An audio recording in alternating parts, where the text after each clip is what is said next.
সুফিয়া শিকারা মুস্তাফা সাল্লাল্লাহু আলাইহি ওয়াসাল্লাম এই পর্যায়ে আপনাদের সম্মুখে নূরানি ফানি রুহানি তাকরীর নিয়ে আসছেন আঞ্জুমানে রজবিয়া নূরিয়া ট্রাস্টের মাননীয় চেয়ারম্যান,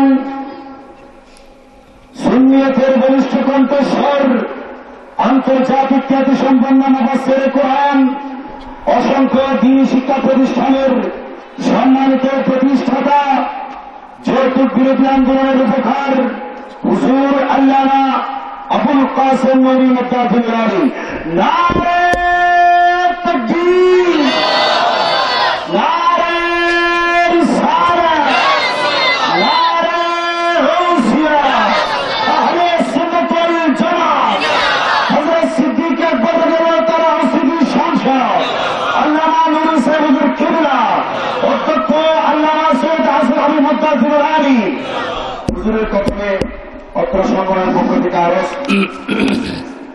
সংগঠনের পক্ষ থেকে হুজুরের কদমে সূরাত নাসরের তাফসীর করার জন্য তিনি অনুরোধ করছি। আসসালামু আলাইকুম ওয়া রাহমাতুল্লাহি ওয়া বারাকাতুহু।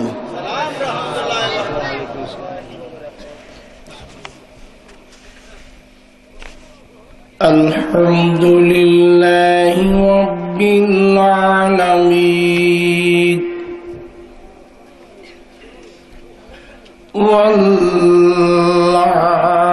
আকিবাতু লিল মুত্তাকিন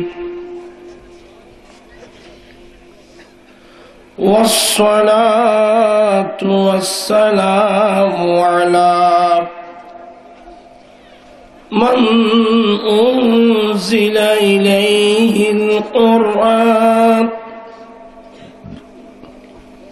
سيدنا محمد صلى الله عليه وسلم صاحب الحجة والبرهان وعلى آله وصحبه أجمعين. أما بعد فقد قال الله تعالى في شان حبيبه آمرا ومخبرا إن الله وملائكته يصلون على النبي يا أيها الذين آمنوا صلوا عليه وسلموا تسليما. اللهم صل على سيدنا مولانا محمد وعلى آل سيدنا مولانا محمد. يا رسول الله حبيبي خالقي کی تاتوئی برگزیدہ ذوالجلال پاک بے ہم تاتوئی. اللہم صلی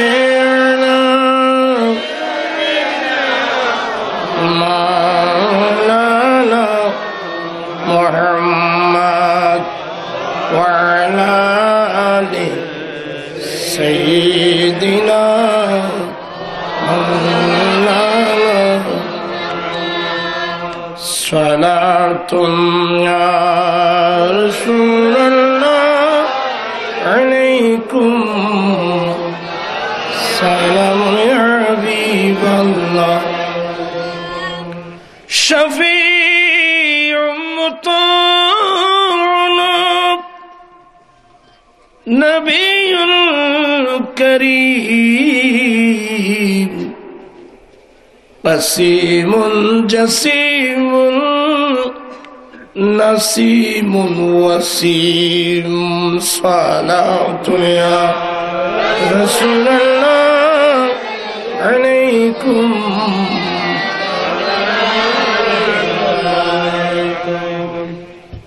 خلقت مبرأ من كل عيب كأنك قد خلقت كما تشاء صلاة يا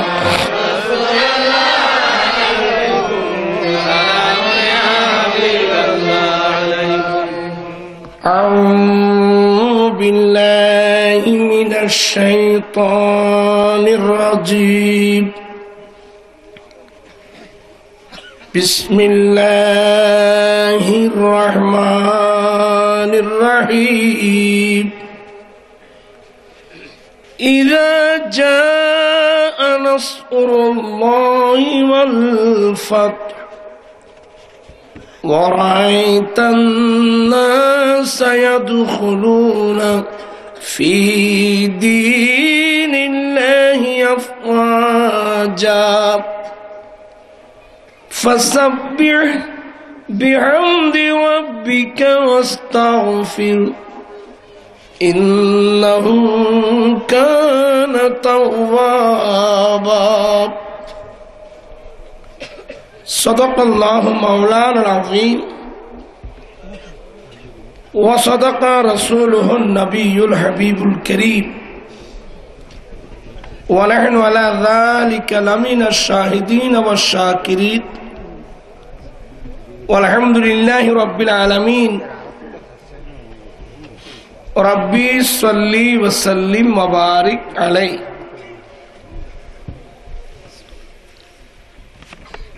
উপস্থিত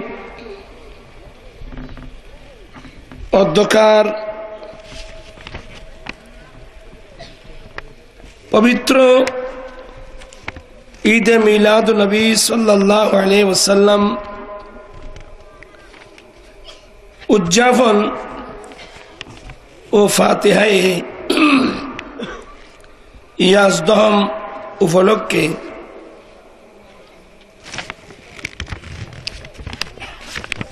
আয়োজিত দুর্লভ কাজীর বাড়ি হলদিয়ায়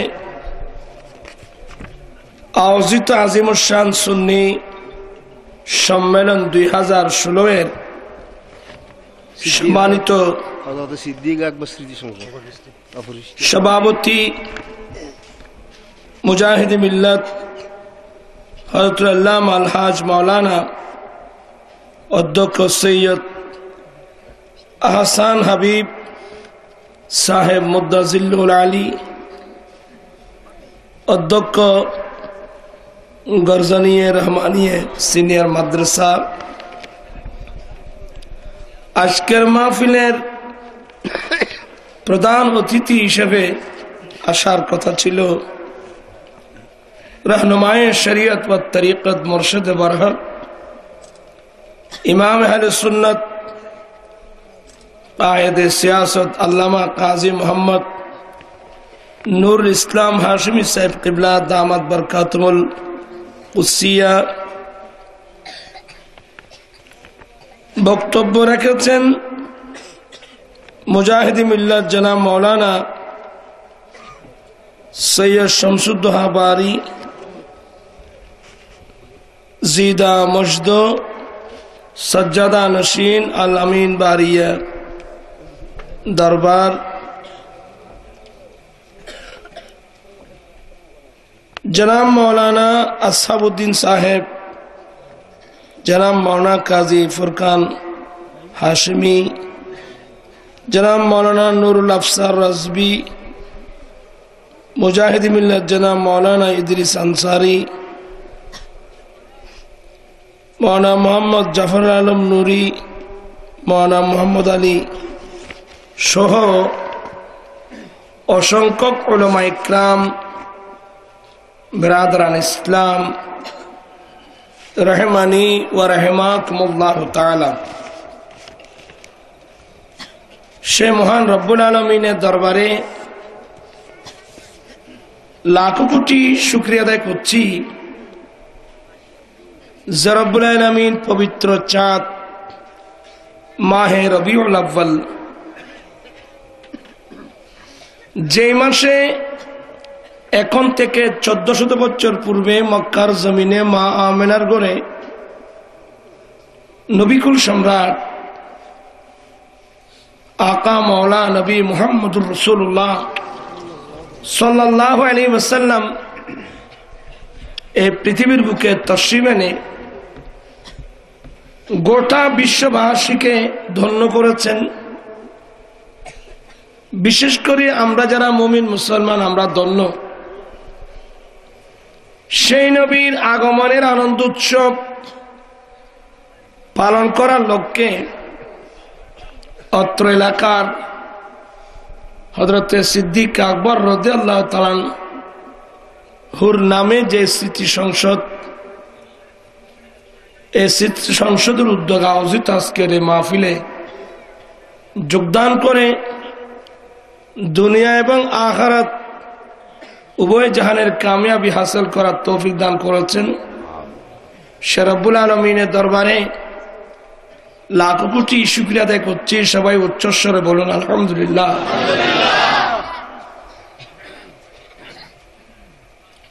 আপনাদের শুকরিয়া আদায় করছি যারা এই প্রচন্ড ঠান্ডার মধ্যেও আপনারা মাহফিলে আসছেন, গভীর আগ্রহ নিয়ে বসে আছেন, আপনাদের শুকরিয়া আদায় করছি। হযরত আবু বকর সিদ্দিক রাদিয়াল্লাহু তাআলা স্মৃতি সংসদের প্রত্যেক সদস্য ভাইদের শুকরিয়া আদায় করছি যাদের আর্থিক সার্বিক সহযোগিতায় মাহফিল আমি প্রত্যেকের শুকরিয়া আদায় করছি। অসংখ্য পর্দানসীন মা বোন যারা পর্দার আলে বসে বসে উলামা ইকরামদের আলোচনা শুনছেন তাদের শুকরিয়া আদায় করছি। স্টেজে তশরিফ ফরমা আমার ডানে বামে পিছনে অনেক উলামা ইকরাম, আমি প্রত্যেকের শুকরিয়া আদায় করছি। রব্বুল আলামিন আমাদের আশা বসা সাহেব দাওয়াতের ইন্তজামকে কবুল করুক। সবাই বলুন আমিন।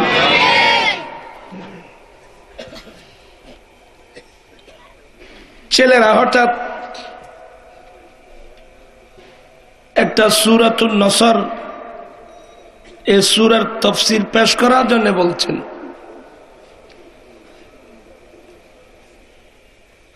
আসলে এগুলো তাফসীর এটা অনেক কঠিন জিনিস, আর এটা মাঠে ময়দানে না, এমনি শব্দ ব্যবহার করি আমরা তাফসীর। মাদ্রাসায় ক্লাসের মধ্যে তাফসীর পড়াতে অনেক কষ্ট, অনেকে তাফসীর বুঝবে না। এরপরও এদের অন্তর যেন না ভাঙে, সূরাতুন নসরটা তেলাওয়াত করলাম বরকতের জন্য।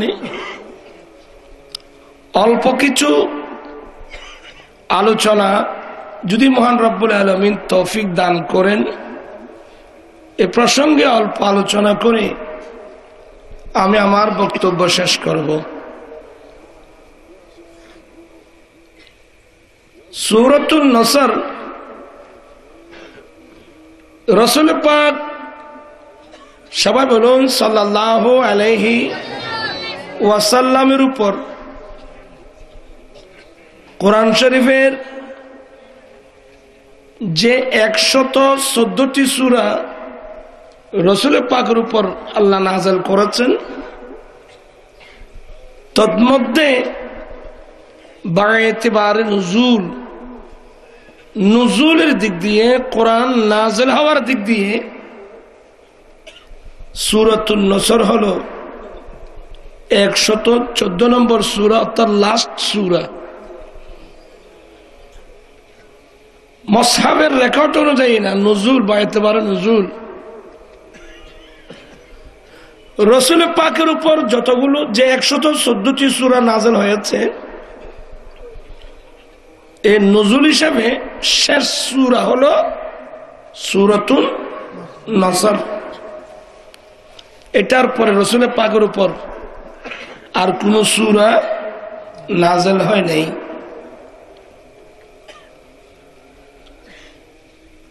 আর এই সূরা নাযিল হয়েছে মিনার মাঠে। কোথায়? মিনার মাঠে। আর ঠিকই 10ম হিজরিতে রসুল পাক, সবাই বলুন সাল্লাল্লাহু আলাইহি ওয়াসাল্লাম, প্রায় 1,14,000 সাহাবা নিয়ে মক্কায়ে মুআজ্জামার ঐতিহাসিক মাঠ আরাফাতের মাঠে যখন আমার রসুল অবস্থান করছিলেন, ওকুফে আরফা করছিলেন, ওখানে শেষ আয়াতটি নাযিল হলো বিসমিল্লাহির রাহমানির রাহিম আল-ইয়াওমা আকমালতু লাকুম দীনাকুম ওয়া আতমামতু আলাইকুম নি'মাতি ওয়া রাদিতু লাকুমুল ইসলাম দীনা। আল্লাহ বলেন, হে রাসূল, আজকের দিন তোমাদের জন্য তোমাদের ধর্ম পরিপূর্ণ করে দিলাম। ওয়া আতমামতু আলাইকুম নি'মাতি, আমি রব্বুল আলামিনের সমস্ত নিয়ামত তোমাদের জন্য পরিপূর্ণ করে দিলাম। তোমাদের জন্য দিন হিসাবে, ধর্ম হিসাবে আমি ইসলামকে পছন্দ করলাম। সুবহানাল্লাহ।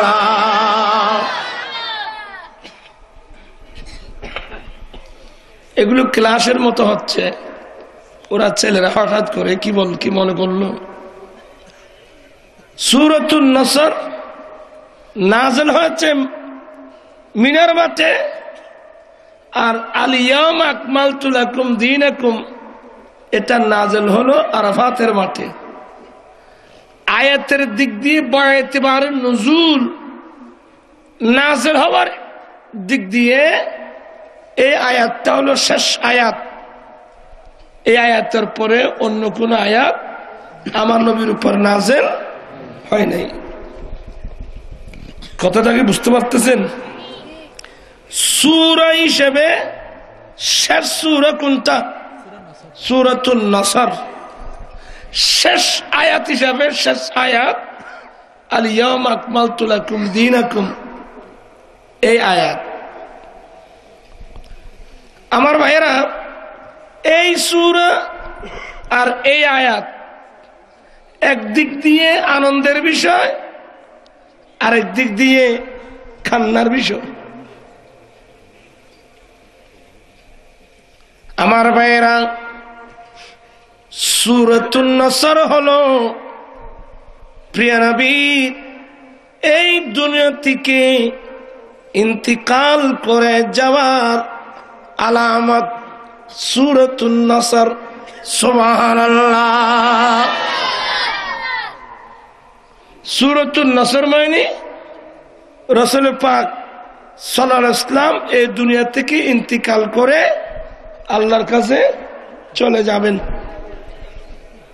আবার আল-ইয়াওমা আকমালতু লাকুম দীনাকুম, এই আয়াতটাও রাসূল পাকের ইন্তেকালের সংবাদ দিচ্ছে। কারণ ধর্ম যখন পরিপূর্ণ হয়ে গেল, এখন আর আল্লাহ রসুলকে দুনিয়াতে রাখবেন না। এগুলো রসুল পাকের ইন্তেকালের আলামত। রসুল পাক, সবাই বলুন সাল্লাল্লাহু আলাইহি ওয়াসাল্লাম, যে দিন প্রতিষ্ঠার জন্য পৃথিবীর জমিনে আসছেন, আপনারা মনোযোগ সহকারে শুনছেন তো? রসুল পাক পৃথিবীর জমিনে যে দায়িত্ব নিয়ে আসলেন, কি দায়িত্ব? জাতির কাছে, মানুষের কাছে, জাতির কাছে মহান রব্বুল আলামিনের বিধিবিধানগুলো কি করে দেওয়া, পৌঁছে দেওয়া। ওই আয়াত যখন নাজল হলো, রসুল পাক ইসলাম আরফাতের মাঠে দাঁড়িয়ে প্রায় 1,14,000 সাহাবার কাছে জানতে চেয়েছিলেন। এই আয়াত শুনাই দেওয়ার পরে রসুল বলছেন, হাল বাল্লাগতুকুম, আল্লাহ যে বিধিবিধানগুলো তোমাদের কাছে পৌঁছে দেওয়ার দায়িত্ব আল্লাহ আমাকে দিয়েছেন, আমি সবগুলো ঠিকভাবে তোমাদের কাছে পৌঁছে দিয়েছি। সবাই এক বাক্যে বলে, হ্যাঁ হ্যাঁ ইয়া রাসূলুল্লাহ, আপনি নিরলস ভাবে, নিষ্কলুষ ভাবে আপনি আপনার দায়িত্ব পালন করেছেন, আমাদের কাছে ইসলাম আপনি পৌঁছে দিয়েছেন। জোরে বলুন না সুবহানাল্লাহ। একটু দর্শক পড়ুন, আল্লাহুম্মা সাল্লি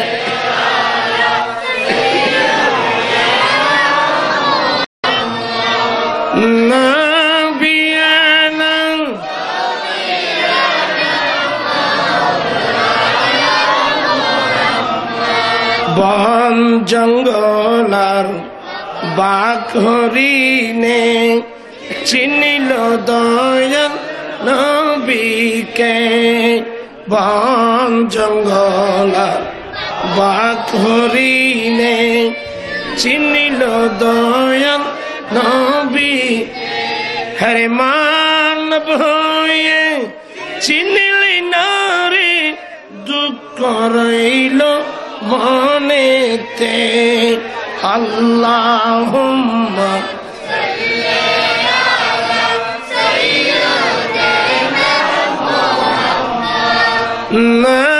নাবিয়ানা,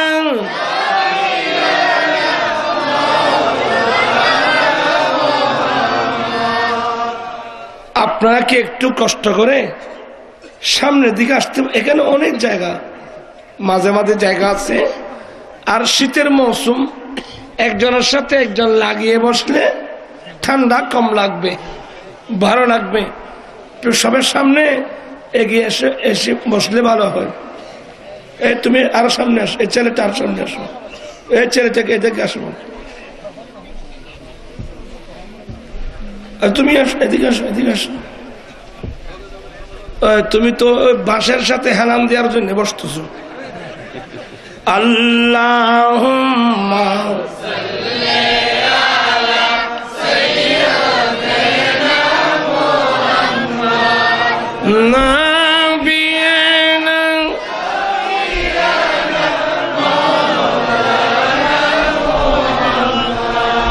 আল্লাহ তুমি দয়া করো, নসিবি করো, আল্লাহ তুমি দয়া নসিবি করো, হর নবীজিকে না দেখাইয়া কবর দেশে নিও না। আল্লাহুম্মা সাল্লি আলা সাইয়্যিদিনা মুহাম্মাদ নাবিয়ানা শাফিয়ানা মাওলানা মুহাম্মদ। আমি বলছিলাম রসুল পাককে এই পৃথিবীর জমিনে যে আল্লাহ পাঠিয়েছেন, এই দিন প্রতিষ্ঠার জন্য তো পাঠিয়েছেন না, লিইউযহিরাহু আলা দীনি কুল্লিহি। তো যেই দায়িত্ব নিয়ে রসুল পাক পৃথিবীর জমিনে এসেছেন, আমার রসুল নিরলস ভাবে, নিষ্কলুষ ভাবে, নিরলস ভাবে উম্মতের কাছে সে দাওয়াত পৌঁছে দিয়েছেন। তো পৌঁছানোর পরে আমার রসুল বলছেন, হাল বাল্লাগতুকুম, আমি আল্লাহ আমাকে তোমাদের কাছে যে বিধিবিধানগুলো পৌঁছে দেওয়ার আল্লাহ যা আমাকে দায়িত্ব দিয়েছেন, আমি কি ঠিকভাবে পৌঁছে দিয়েছি? সবাই এক বাক্য বলে, হ্যাঁ হ্যাঁ ইয়া রাসূলুল্লাহ, আপনি আপনার দায়িত্ব যথাযথভাবে পালন করেছেন, আপনি আমাদের কাছে পৌঁছে দিয়েছেন, কোন আল্লাহর বিধিবিধান আমাদের থেকে আপনি গোপন করেন নাই, সব ঠিকভাবে পৌঁছে দিয়েছেন। জোরে বলুন না সুবহানাল্লাহ। বিরাট ব্যাপার বাবা। এই আয়াত যখন নাযিল হলো, আমাদের মধ্যে তো সে অনুভূতি নেই। কোরআন শরীফ কোথায়, কোরআন শরীফ কোন সূরা কোথায়, কি জন্য নাযিল হচ্ছে, এসব গবেষণা তো আমাদের মেমোরির মধ্যে নাই, আমাদের দিমাগের মধ্যে নাই। আরে মুসলমানের ছেলে কোরআন শরীফ পড়েও না। আমাকে দিয়েছেন এখানে সূরাতুন নসরের তাফসীর শোনাবার জন্য। আপনারা তাফসীর শুনবেন তো পরে, প্রথম সূরাগুলো পড়েন নাকি আপনারা? শিখেন। একজন ইহুদি, খুব মনোযোগ, ইহুদি বড় দুষ্টু। ওই যে মুসা আলাইহিস সালামের ধর্মাবলম্বী বলে ওরা ইহুদি, এরা বড় দুষ্টু। একজন ইহুদি হযরত সাইয়েদনা ওমর ফারুক, সবাই বলেন রাদিয়াল্লাহু তাআলা। বাবা তোমরা কথা বললে আল্লাহ গুনাহগার হবে তোমরা।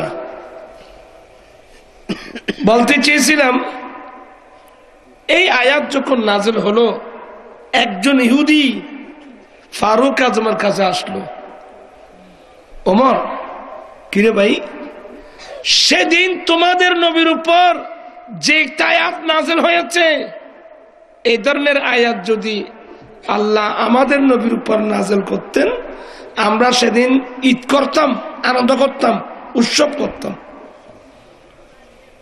ফারুক আজম বলে, সে কোন আয়াত? তখন এই আয়াত কেন তেলাওয়াত করলো, বিসমিল্লাহির রাহমানির রাহিম, আল-ইয়াওমা আকমালতু লাকুম দীনাকুম ওয়া আতমামতু আলাইকুম নি'মাতি ওয়া রাদিতু লাকুমুল ইসলাম দীনা। এই যে আয়াত, আল্লাহ বলেন, হে রাসূল, নিশ্চয় আমি আজকের দিন তোমাদের জন্য তোমাদের ধর্ম পরিপূর্ণ করে দিলাম। আমি রব্বুল আলামিনের সমস্ত নিয়ামত তোমাদের জন্য পরিপূর্ণ করে দিলাম। তোমাদের জন্য দিন হিসেবে আমি ইসলামকে পছন্দ করে নিলাম।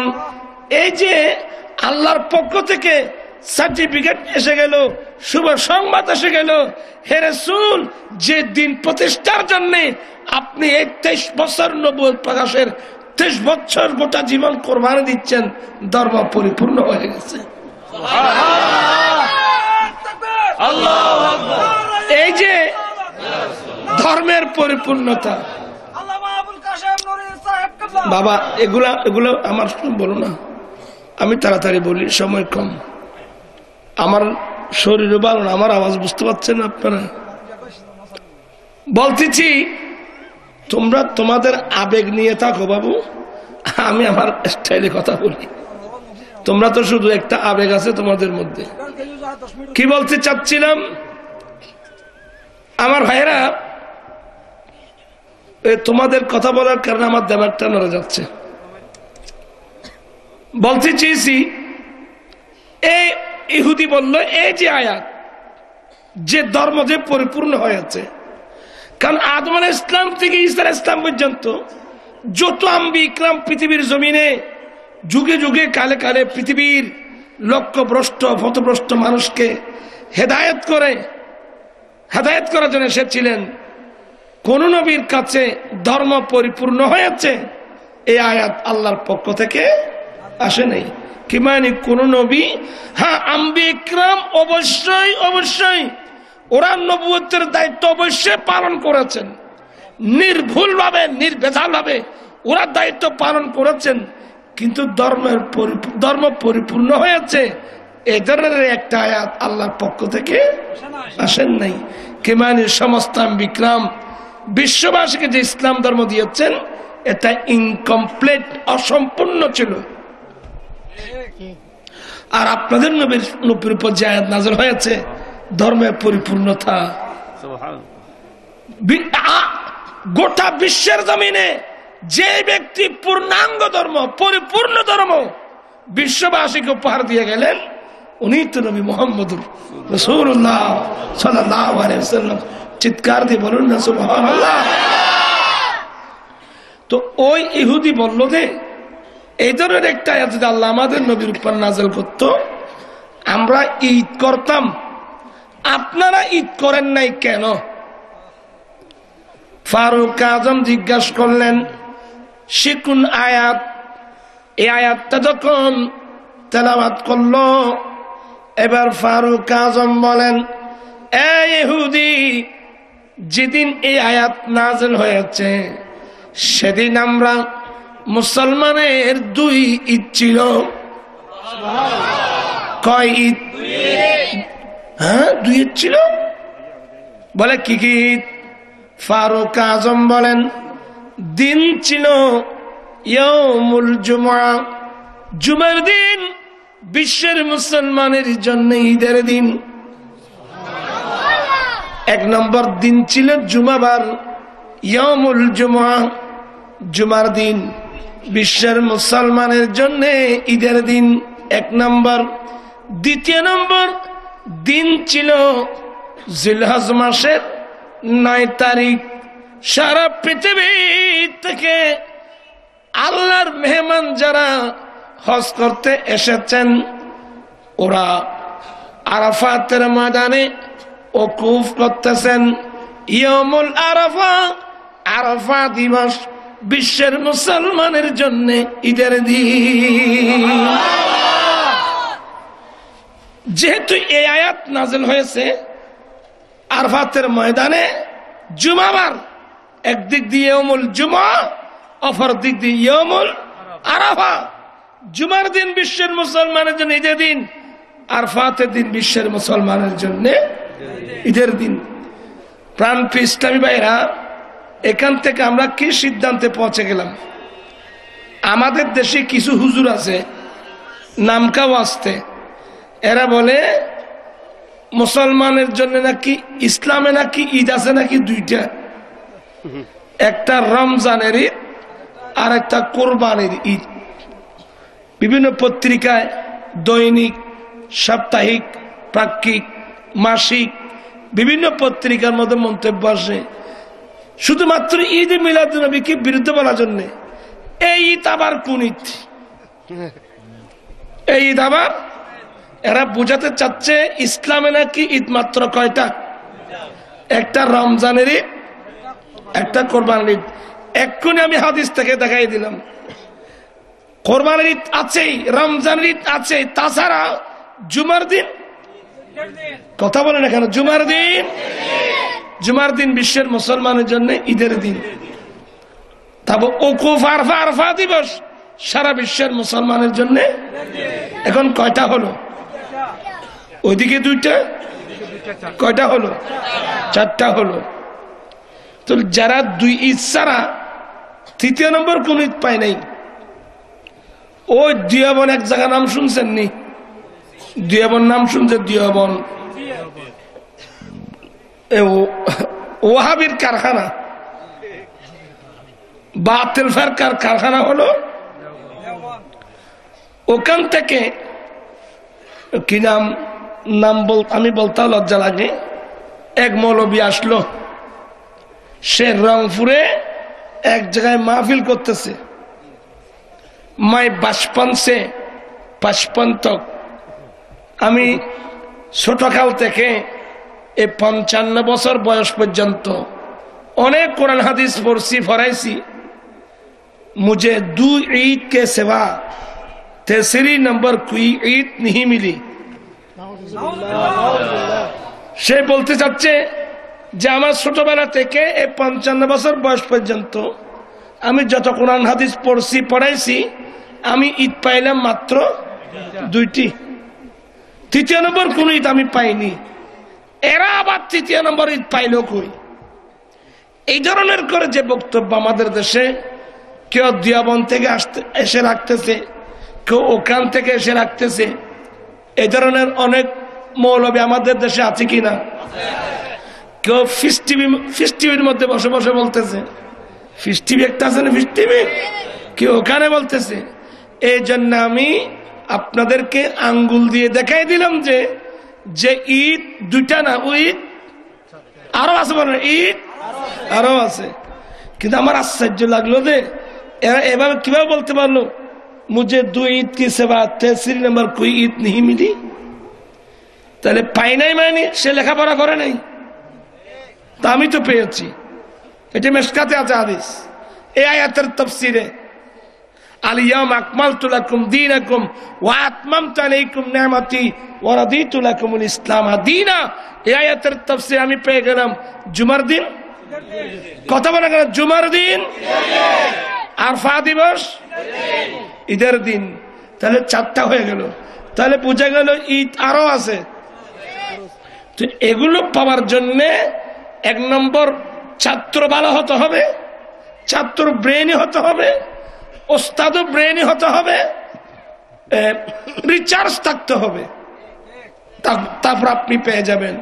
আর যারা ঈদে মিলাদুন্নবী পায় নাই বলছে, আসলে এরা কোরআন বুঝেও নাই। কি বললাম বাবা? এরা কোরআন বুঝে নাই। আল্লাহ হেদায়েত নসিব করুক। আমি যে জিনিসটা আপনাদেরকে দিতে চাচ্ছি, সূরা হিসেবে সূরাতুন নসর, আয়াত হিসেবে এই আয়াত, এগুলো কিসের ইঙ্গিত দিচ্ছে? রাসূল পাকের ইন্তেকালের ইঙ্গিত দিচ্ছেন। আমি এটাই বোঝাতে চাচ্ছি। কিভাবে অনেক কি করতে লাগে তোরা কেন মাতি বইটা হতে পারবি? আয়াত বলি তারা নয় মনে ব্যাকুল কথা হলে তো আর বাস কিচ্ছু ছিল। ইয়া যাত্রার গা তাপতে হত না, তুই আর ভুল কথা হইলে এটা কেন করে ওয়াজ করি আপনাদেরকে কয়বার বললাম না আপনার হুজুর এটা না সমস্যা কোথায় জানেন? ওই যে আবার মাথা রাখো দুগুণ। বিসমিল্লাহির রহমানির রহিম। ওয়া ইযা ক্বিলা লাকুম তাফাসসাহু ফিল মাজালিস ফাফসাহু ইয়াফসাহিল্লাহু লাকুম ওয়া ইযা ক্বিলা আনশুযু ফানশুযু। এটা কোরআন শরীফের আয়াত। আমি তো আবার সামনা এখানে আবার আরো জিজ্ঞেস করেন। আসলে আমরা আল্লাহর কানুন সম্পর্কে আমাদের কোনো আইডিয়া নাই। আল্লাহর কানুন সম্পর্কে আমাদের আইডিয়া নাই, 1 নম্বর। দ্বিতীয় নম্বর, আমি যে বললাম আপনারা সামনের দিকে এগিয়ে আসেন, কিছু সংখ্যক মানুষ গুরুত্ব দিলেন, আর কিছু সংখ্যক মানুষ অলস যে যেখানে আছেন ওইখানে বসে আছেন। কিন্তু আল্লাহর কানুন কি জানেন? আল্লাহ বলেন ওয়াইদা ক্বিলা লাকুম তাফাসসাহু ফিল মাজালিস, এবং যখন তোমাদেরকে বলা হবে তোমরা মজলিসে মাহফিলে জায়গা প্রশস্ত করে দাও। কি মানে? অনেক মানুষ তোমরা বসার জন্য স্থান পেয়েছ, অনেক মানুষ স্থান না পেয়ে দাঁড়িয়ে আছে। যখন বলা হবে তোমরা সামনের দিকে এগিয়ে এসো অপর মানুষকে বসাবার জন্য, তাদের জায়গা প্রশস্ত করে দাও, এই কথা বলার সাথে সাথে ফাফসাহু, তোমরা জায়গা প্রশস্ত করে দেবে। আর এই কাজটা যদি করো, আমার আল্লাহ কি সুন্দর বলছেন, ইয়াফসাহিল্লাহু লাকুম, আল্লাহ তোমাদের জায়গা প্রশস্ত করে দেবেন। সুবহানাল্লাহ। কাজ ছিল অল্প, দাম ছিল বেশি। কাজ ছিল অল্প, পুরস্কার কিন্তু আমি আয়াতের তাফসীর দেখলাম যে আমি যদি আরেকজনের জন্য জায়গা প্রশস্ত করে দিই, আল্লাহ আমার জায়গা প্রশস্ত করবেন। এবার আমি তাফসীর খুলে দেখতে আরম্ভ করলাম, আল্লাহ আমার জায়গা প্রশস্ত কোথায় করবেন? কি দুনিয়ায়, কবরে, হাসরে? অনেক গবেষণা করলাম, দেখলাম যে না, উইদাউট কন্ডিশন। আল্লাহর পক্ষ থেকে কোনো কন্ডিশন দেওয়া হয় নাই। জেনারেল বলে দিলেন যে আল্লাহ তোমাদের জায়গা প্রশস্ত করবেন। তাহলে অর্থ আমরা বুঝতে আর কষ্ট হলো না। আমি আমার জায়গা কোথাও প্রশস্ত করবেন, আমি যেখানে যাব সেখানে আল্লাহ আমার জায়গা প্রশস্ত করে দেবেন। দুনিয়ায়, কবরে, হাসরে আল্লাহ প্রশস্ত করে দিবেন। কাজ ছিল অল্প, দাম ছিল বেশি। এবার কি আসতে পারেন? আসবেন। এই পুরস্কার নিতে চাইলে আসতে পারেন। আর যদি বলেন আমার পুরস্কার লাগবে না, তাহলে তোমরা যে যেখানে আছো ওখানে বসে থাকো। ইয়া নদুরের বিয়াগুলো আমাদের সিটাঙ্গার ভাষায় বলে লাফে লোয়াব, অলাফে আয় তোমার লোয়া বইতাম বললাম যে না বাজি সামন মি কেসতাম বললাম যে এলে শীতের মিজিতে এন গরু গল্লা বাজিলি অনেক ইয়া দেবি গুই শীত দেবি গুই সাই আর আইতারিবেন সাই হর আইতার যাতে পুরস্কারই বেলা আইবি ভাইবে দেরি। আর মনে হয় এনে এসারা এসেরি না করি একটু দাঁড়াতে পারবেন? দাঁড়াইয়ে রায় করছে, দাঁড়াইয়ে রায় দাঁড়াইতে বলে দাঁড়াইও না তোমারা। আল্লাহ কোরআন শরীফে বলছেন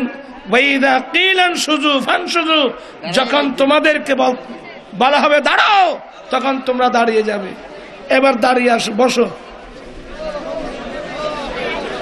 আল্লাহুম্মা সাল্লি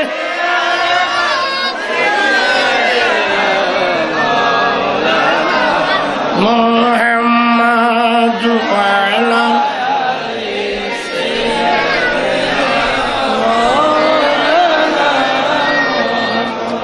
এবার অনেক জায়গা হয়ে গেল। ইচ্ছা করলে প্রাণের নবী তাকতে পারতেন আরশে, উম্মতের মায়াই পড়ে শুয়ে আছেন মদিনায়। আল্লাহুম্মা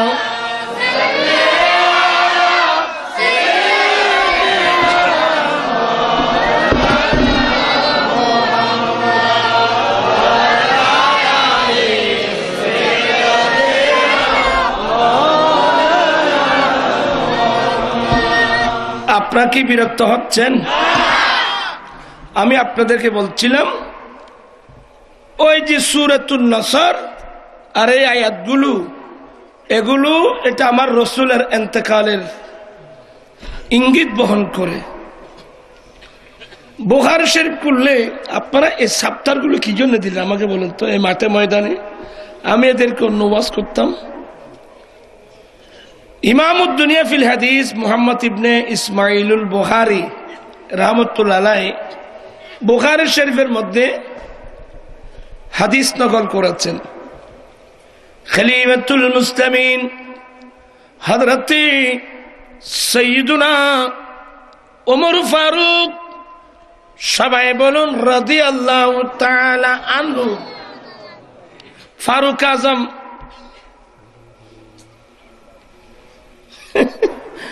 আমি বড় সমস্যা আছি বাজে আইকেন আর চেমিকে মানুষ আমি সাহেব দেন না পারি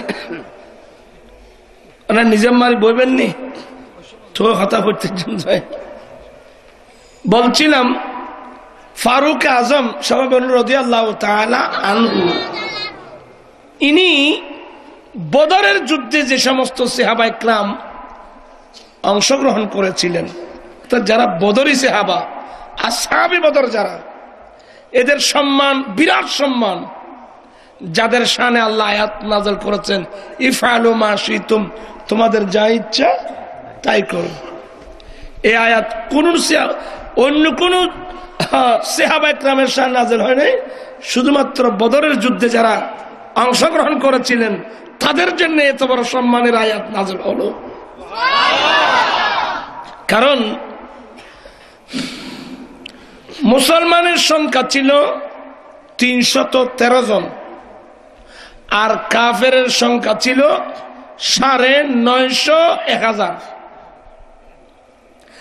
মুসলমানের কাছে অস্ত্র নাই বললেও চলে, মাত্র 6টি তরবারি, 8টি জেরা, 70টি ওট, 2টি ঘোড়া, এ হলো মুসলমানের অস্ত্র। 313 জন মিলে তরবারি কয়টা? 6টি মাত্র তরবারি। আর কাফের 950, সবাই অস্ত্র শস্ত্র সজ্জিত। বর্তমান এই আধুনিক যুগে ওই সমস্ত সশস্ত্র 950 কিংবা 1000 সশস্ত্র বাহিনীর বিরুদ্ধে অস্ত্র শস্ত্র ছাড়া একদিক দিয়ে অস্ত্র নেই, অপর দিক দিয়ে সংখ্যায় কম, এরা কোনোদিন যুদ্ধ করবে? কোনোদিন করবে না। কোথায় 950, 1000, আর কোথায় 350? কোথায় অস্ত্র শস্ত্র সজ্জিত, আর কোথায় কোনো অস্ত্র নাই, কিছুই নেই। আমার ভাইয়েরা, সাহাবায়ে কেরামের ঈমান এত মজবুত, তাদের মধ্যে এক মুসলমানের বড় অস্ত্র রাইফেল বন্দুক নয়। মুসলিম যারা, মুমিন যারা, পৃথিবীর ইতিহাসে বদরের যুদ্ধ থেকে পর্যন্ত প্রমাণিত হয়, কোন মুসলিম বাহিনী বেশি সৈন্য হওয়ার কারণে, বেশি অস্ত্রের কারণে মুসলমান কখনো বিজয় লাভ করতে পারে নাই।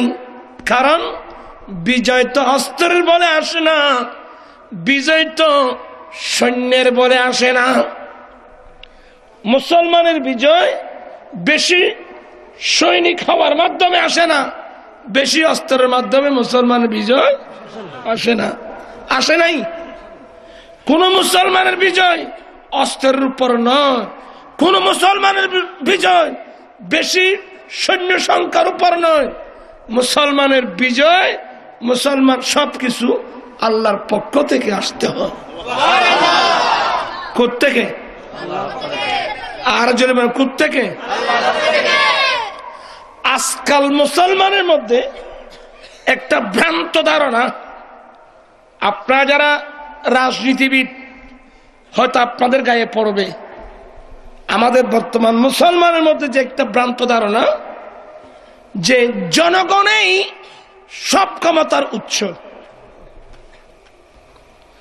জনগণেই ক্ষমতার উৎস, এই কথাটা কুফরি। কি বললাম বাবা? এই কথাটা আপনি করেন, এটা ভিন্ন আলোচনা, এটা কুফরি মতবাদ, এটা কোরআন বিরোধী মতবাদ। সমস্ত ক্ষমতার উৎসকে লা ইলাহা। আজকে আমাদের দেশে যে বিশেষ করে গণতান্ত্রিক দেশ যেগুলোকে আমরা বলি, এখানে আমাদের একটা ধারণা হলো জনগণেই সমস্ত ক্ষমতার কি উৎস। নাউযুবিল্লাহ, আস্তাগফিরুল্লাহ। এটা একটা ভুল ধারণা, তওবা করতে হবে। জনগণের ক্ষমতার উৎস এটা একটা ভুল ধারণা, এটা বিধর্মীদের একটা ধারণা। আর ইসলামী ধারণা হলো সমস্ত ক্ষমতার উৎসকে আল্লাহ। এই জন্যে সাহায্য আর বিজয় কার পক্ষ থেকে আসতে হবে? আল্লাহর পক্ষ থেকে। আমি কি বুঝাতে পারলাম? আল্লাহ বলেন ইযা জাআ নাসরুল্লাহি ওয়াল ফাত। রাসূল যখন আল্লাহর সাহায্য এবং বিজয় আসে, যখন আল্লাহর সাহায্য এবং বিজয় এবং আল্লাহর সাহায্য যখন কি আসে, কি বুঝলেন? বিজয় আসবে কার পক্ষ থেকে? সাহায্য। এই জন্য বিশ্ববাসীকে আমার রাসূল কি দর্শন শিখালেন? বদরের যুদ্ধ, নিরস্ত্র সাহাবা একরাম যুদ্ধ করতেছেন, যুদ্ধের মাঝে যুদ্ধ করতেছেন, আর এদিকে আমার নবী তাঁবুর মধ্যে বসে 2 হাত আল্লাহর দরবার উঠাই দিলেন। মুজাহিদিনরা যুদ্ধের মাঠে যুদ্ধ করতেছেন, আর আমার রাসূল তাঁবুর মধ্যে বসে, আমার নবী যেখানে নবীর স্থান ওখানে বসে আল্লাহর দরবারে নবুয়তের 2 হাত উঠাই ফরিয়াদ করছেন। ফরিয়াদটা কি? এইগুলো বুখারীর মধ্যে আছে, তো আমি আমার ভাষায় বলি, আয় আল্লাহ রব্বুল আলামিন, তুমি যদি চাও আজ থেকে এই পৃথিবীর জমিন থেকে তোমার ইবাদত চলে যাক। খুব মনোযোগ। আল্লাহ তুমি যদি চাও আজ থেকে পৃথিবীর জমিন থেকে তোমার ইবাদত চলে যাক, মূর্তির পূজা হোক, এটা যদি তুমি চাও, আমার নিরস্ত্র মুসলিম বাহিনীকে তুমি পরাজয় দাও রব্বুল আলামিন। আর যদি তুমি চাও আজ থেকে এই জমিন থেকে মূর্তির পূজা বন্ধ হয়ে যাক, তুমি রব্বুল আলামিনের ইবাদত চলুক। মনোযোগ। মাওলা তুমি যদি চাও আজ থেকে তোমার ইবাদত বন্ধ হয়ে যাক, মূর্তির ইবাদত চলুক, তাহলে তুমি আমার নিরস্ত্র মুসলিম বাহিনীকে পরাজয় দাও। আর যদি তুমি চাও আজ থেকে তোমার ইবাদত চলুক, মূর্তি পূজা বন্ধ হয়ে যাক, আল্লাহ তাহলে তুমি আমার নিরস্ত্র মুজাহিদিনদের আল্লাহ তুমি বিজয় দান করো। আমার নবী নবুয়তের 2 হাত উঠায় এমন ভাবে কান্নাকাটি করতেছেন। নবীর পাশে ছিল হযরত সাইয়েদনা আবু বকর সিদ্দিক রাদিয়াল্লাহু তাআলা। সিদ্দিক আকবর রাসূল পাকের দোয়া দেখে, একদিক দিয়ে নবীর দোয়া, অপর দিক দিয়ে আমার এই দোয়া করতে গিয়ে আমার নবীর ফিট মুবারকের মধ্যে একটা চাদর ছিল। আমার নবী দোয়া করতে এক পর্যায়ে এমন ভাবে আল্লাহর কাছে কান্নাকাটি করতেছেন, আমার নবীর ফিট মুবারক থেকে চাদর কানা জমিনে পড়ে গেল। আর সিদ্দিক আকবর 2 চক্ষু দিয়ে পানি পড়তে, আমার নবীর 2 চক্ষু দিয়ে এমন পানি পড়তেছেন, সিদ্দিক আকবর নিজেকে সামলাতে পারেন নাই। আমার নবীর 2 হাত ধরে বললেন, ইয়া রাসূলুল্লাহ, ইয়া হাবিবাল্লাহ, এই দোয়া যথেষ্ট নবী গো, এই দোয়া যথেষ্ট, আর এভাবে কান্নাকাটি করবেন না নবী গো, এই দোয়া তো যথেষ্ট। এভাবে নবীকে সান্ত্বনা দিলেন। আমার নবী আল্লাহর দরবারে এমন ভাবে কান্নাকাটি করতেছেন, নবুয়তের 2 চক্ষু দিয়ে পানি পড়তেছে। মুহূর্তের মধ্যে আল্লাহর পক্ষ থেকে আয়াত নাযিল হলো, সাইহুজামুল জামউ ওয়া ইউওয়াল্লুনা আদ-দুবুর, সাইহুজামুল জামউ ওয়া ইউওয়াল্লুনা আদ-দুবুর।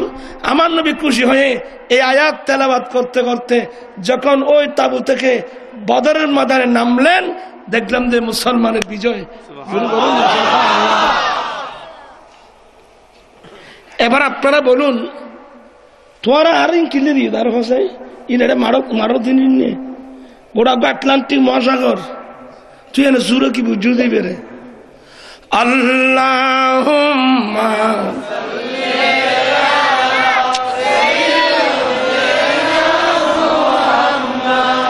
নাবিয়ানা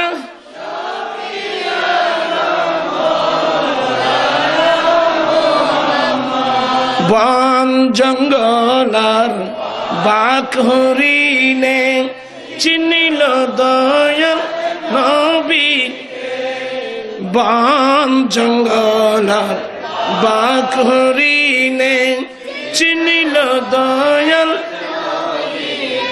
আরে মানব হয়ে চিনলি না রে দুঃখ রইল মনেতে আল্লাহুম্মা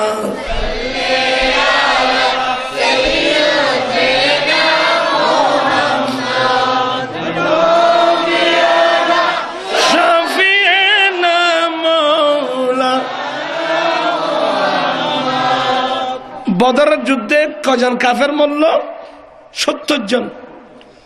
আমার আশ্চর্য লাগে রে, তরবারি কয়টি? এ সোয়ান তরবারি দিয়ে 70 জন কাপড়ের কাঙ্গরি মাইল।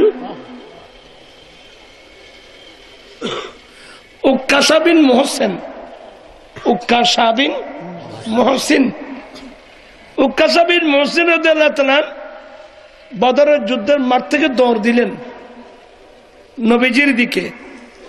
যুদ্ধের মাঠ থেকে ফিরে আসা জায়েজ নাই। গুনাহে কবিরার মধ্যে একটা কবিরা হলো যুদ্ধের মাঠ থেকে পালিয়ে যাওয়া। জানের বয়ে যুদ্ধের মাঠ ত্যাগ করা গুনাহে কবিরা। এই মসলা মনে রাখবেন। কবিরা গুনার তালিকার মধ্যে একটা দেখবেন যে জানের বয়ে মাঠ ত্যাগ করে পালিয়ে যাওয়া গুনাহে কবিরা, গুনাহে কবিরা। তো অনেকেই বলে কিরে উক্কাশা বিন মোহসেন যুদ্ধের মাঠ থেকে কেন চলে আসতেছে? পালিয়ে আসলো? আসলে পালিয়ে আসে নাই। ইয়া রাসূলুল্লাহ, ইয়া হাবিবাল্লাহ, নবী গো, আমার যে ছোট তরবারি ছিল আমি কয়েকজন কাফিরকে জাহান্নামে পাঠিয়ে দিয়েছি। নবী গো, আমার কাছে অস্ত্র নাই, আমাকে আরেকটা তরবারি দেন না।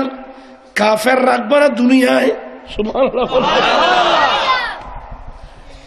রসুলের কাছে কিসের জন্য আসছেন? তরবারির জন্য। নবীর কাছে তরবারি আছে নাই। আমার নবীর হাতে ছিল একটা খেজুর গাছের ডালি। খেজুর গাছের, আমার নবীর হাতে একটু খেজুর গাছের ডালি ছিল। উকাশা, তরবারির জন্য আসছো? নাও, এটা নাও, এটা নাও। আমার রসুল জবান থেকে বলে দিলেন, কুন সাহেবা, এ খেজুর গাছের ডালি, তুমি দুধারা তরবারি হয়ে যাও। অথবা খেজুর গাছের ডালিটা উক্কাশা বিন মোহসেন দেখে দিলেন আর বললেন, রসুল কুন সাহেবা, তুমি তরবারি হয়ে যাও বলতে দুধারা একটা তরবারি, দুধারা তরবারি। এখান থেকে একটা মশলা বলে দিই, কোরআনে পাক করলে দেখবেন যে কুন ফায়াকুন, এটা আল্লাহর কুদরত। হ বলতে মানুষই নেই লেখা, হ বলতে হয়ে যাওয়া, হ বলতে হয়ে যাবে, এটা কুদরতকার। কুন ফায়াকুন, হও হয়ে গেল। সুবহানাল্লাহ। আচ্ছা, এই ধরনের কোন মুজিজা আমার নবীর মধ্যে আছে কিনা? আজকে টেলিভিশনের গোড়ায় বসে বসে অনেক মোল্লারা চিল্লা চিল্লি করে নবীর কাছে কোনো ক্ষমতা নাই, নবীর কাছে কোনো। এটা কি বললেন? কোন সাইফা, তুমি তরবারি হয়ে যাও, তুমি তরবারি হয়ে যাও বলতে সেটা কি হয়ে গেল? তরবারি হয়ে গেল। এক। দ্বিতীয় নম্বর, তবুকের যুদ্ধ। আল্লাহ, একখান হইতেন বলে একখান, তবুকের যুদ্ধ সবাই আমার নবী মুজাহিদিনদেরকে নিয়ে তবুকের মাঠে চলে গেলেন, কিন্তু ৩-৪ জন সাহাবা তবুকের মাঠে যেতে পারে নাই। কজন? বিশেষ করে ৩ জন সাহাবা তবুকের যুদ্ধে যেতে পারে নাই। কেন পারে নাই? অলসতা বলেন না, আলসি আলসি আলসিলেন নামাজ শরীরে ভারত দাবাই তারা বন্ধ নিয়ে মাহফিলতে তো ওয়াজ হয়নি মনে মনে ফজর তো নামাজ ধরছুন ফজর তো না ঠান্ডা বেশি পড়ে জোর তো পড়ছুন যখন ঝড় আসলো বলে একটু কাজ আছে আসর থেকে শুরু করবো আসর থেকে হলো মাগরিব মাগরিব হলে এশা এশা হলে ফজর ফজর হলে দুপুর এইভাবে করতে করতে অনেক মানুষ কবরস্থানে চলে গেছে নাউজুবিল্লাহ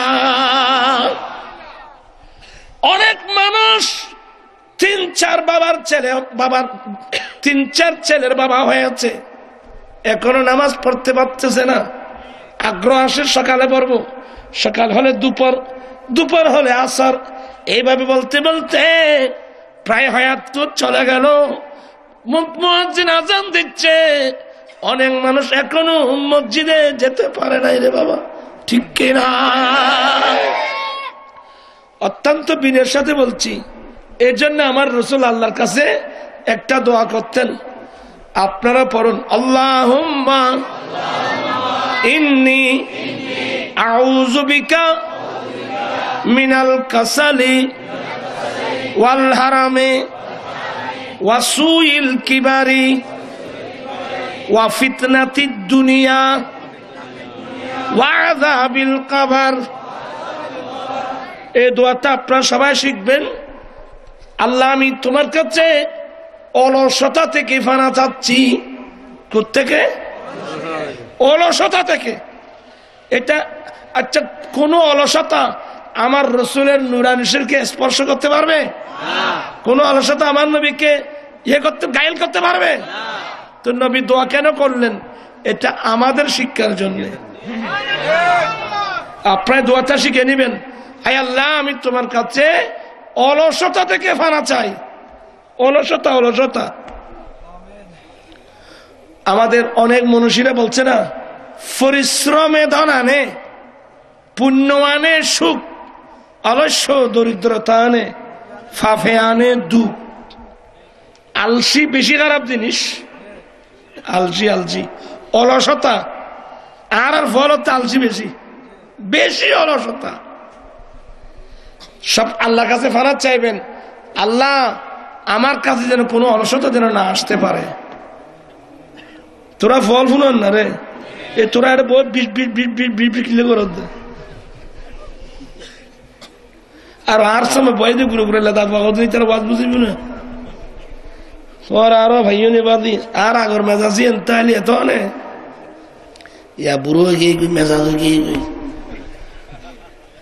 আপনারা মেহরবানি করে মনোযোগ সহকারে শুনেন আলসি বেশি খারাপ জিনিস আর আঞ্চলিক গান গাইতাম যে আজকাল তো আঞ্চলিক গান নাই আছে না বাংলাদেশ স্বাধীন নাইট স্কুল খুললি নাইট স্কুল রাতের স্কুল বুড়ো বুড়ি হলে হইতে তোরা বলো হইতে তোরা তো মজুদ্ধ নাইট স্কুল আর নাইট স্কুলের ছাত্র ছিলাম বাংলাদেশ হওয়ার পরে তো এটা স্যার হলে আর গান শিখিত তো স্যার হলে আমাকে গান পড়ানোর গান শিখানোর গান আত্মাজি খেয়াল পড়েন ভাত খাইলে খাম বেশি গর আলসিয়া মানুষের দুঃখ ন যায় নম্বর এবার আঞ্চলিক গান কথা গান হইলেও কথাও কিন্তু গুরুত্বপূর্ণ ভাত খাইলে খাম কারণ দেশ স্বাধীনই তো কিভাবে দেশের উন্নতির দিকে নিব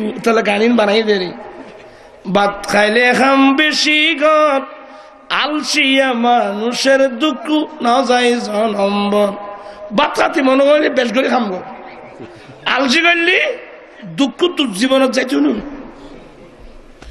আর দেশের ফল এত অলস খাম করতো নুন বইটাই বোঝে আর যাতে দুবাই শহর টরত গেই আয় ফার্স্ট রাতে দুবাই শহর দেখি হামিরিয়ে মার্কেটত ইন্দি টুকি ইন্দি বাইর হলি ওরে আর ফলের কষ্ট ফজরত যাইতে রে আর দেশত তো কেঁচা মাল বেছিল উদ্দি একখান বাছাই হইলেও আছে আমিরিয়ে বাজারত কি বাছাই আছে না উদ্দি এই লুবুতি একবার বীজের একবার ফুয়ার একবার বীজের তো হইলাম তো ফুট এর কষ্ট জি নাই ঘর এর অর্ধেক অষ্টজি দেশত গতি আর তা আছে আসা সোনার বাংলা হইতো আর গুণে বিদেশে পরিশ্রম করে দেশে পরিশ্রম না করে আর তোরা যে হস্টেলে করার কিন্তু দেশের গতি আর দেশে তা আছে আসা সোনার বাংলা হইতো এনে মুখ হজার সোনার বাংলা গোড়া থামার বাংলা বানাবি আইন হলে তোরা বেগুন বসই বাজি বুঝছো না আর এখন আলসিয়ে মানুষ খাস নগরে এতির মাঝে কি তফসিল হলো তো তোমরা এটা সিনে টিনে আই দে সিনে কোম্পানি সব ইতারা খাজর মধ্যে ফাঁকি নেই দেখা আজ সারা ওয়ার্ল্ডে আমেরিকার দিকে রাষ্ট্রের অর্থনীতির দিক দিয়ে কত রাজি সিনে হলে সিনে হলে আজ অর্থনীতির দিক দিয়ে আমেরিকার মতো পরাশক্তির করার দ্বারা জি সারা ওয়ার্ল্ডের মধ্যে অর্থনীতির দিক দিয়ে নেতৃত্ব দিতে হবে আরে আমেরিকায় সিনেতুন কত হাজার কোটি ডলার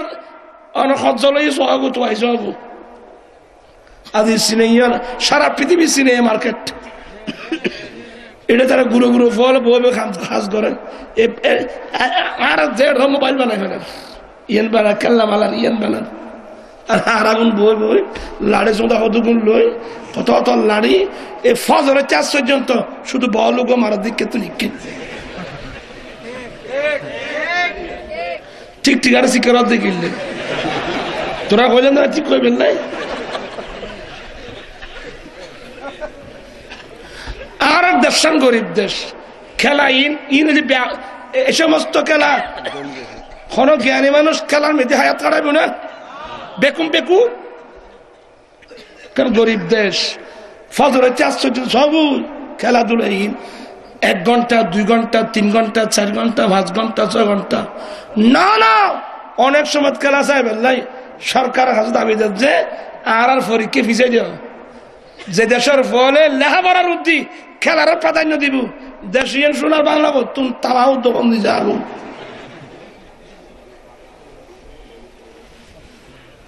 কি আর আওয়াজ করো তো দুনিয়া আলসি বেহাবু আলসির যারা ফজর ঘুমুত নুড়ে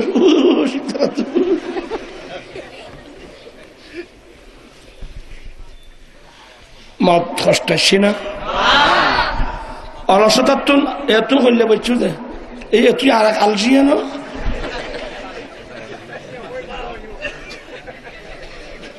ও মালাই দিস বেচারা রে আজ এদুর মানুষ আইল জগৎ তুলল ওরা দিয়ে তো বহুত বড় সেদুর মানুষ তো নয় আর সাবেন মিশা থাকি জগৎ দিয়ে উজুর চাই তো ইচ্ছে দাদিও মিশা থানা করে খবরদার আর এখন গুণাগার বানার আবার ইমাম আহলে সুন্নাত উজুর কাবলা আইবু উজুর সাহেব লাগছে দে আয় তো আসছে দিবে সাহেব লাই তো আল্লাহ আর চাইলে আপনি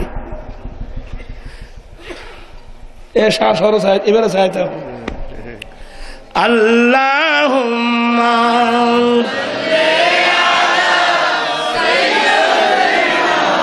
মাওলানা মুহাম্মাদ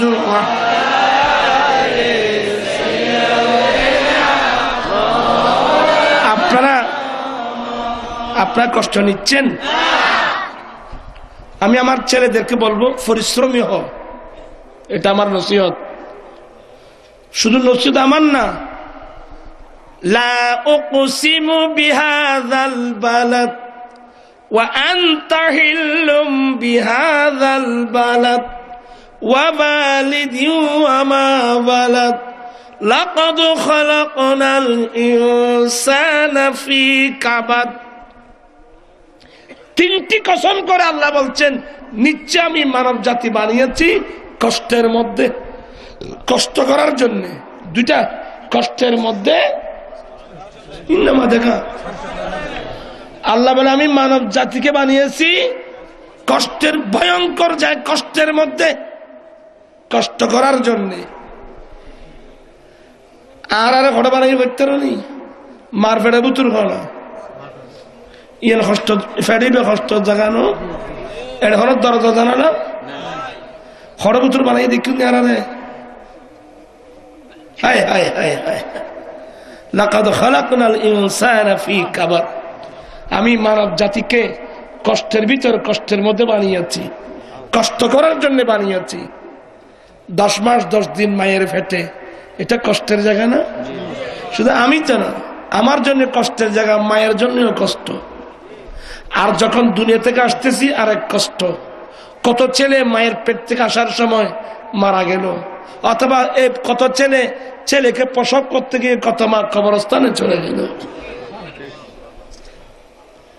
আমার ভাইরা, শুরু কিন্তু কষ্টের মধ্যে মনোযোগ, কিন্তু ওরা ফলাই বুঝছো না, স্টার্ট হয়েছে না। জন্মের পরে আরেক কষ্ট, মায়ের জন্য কষ্ট।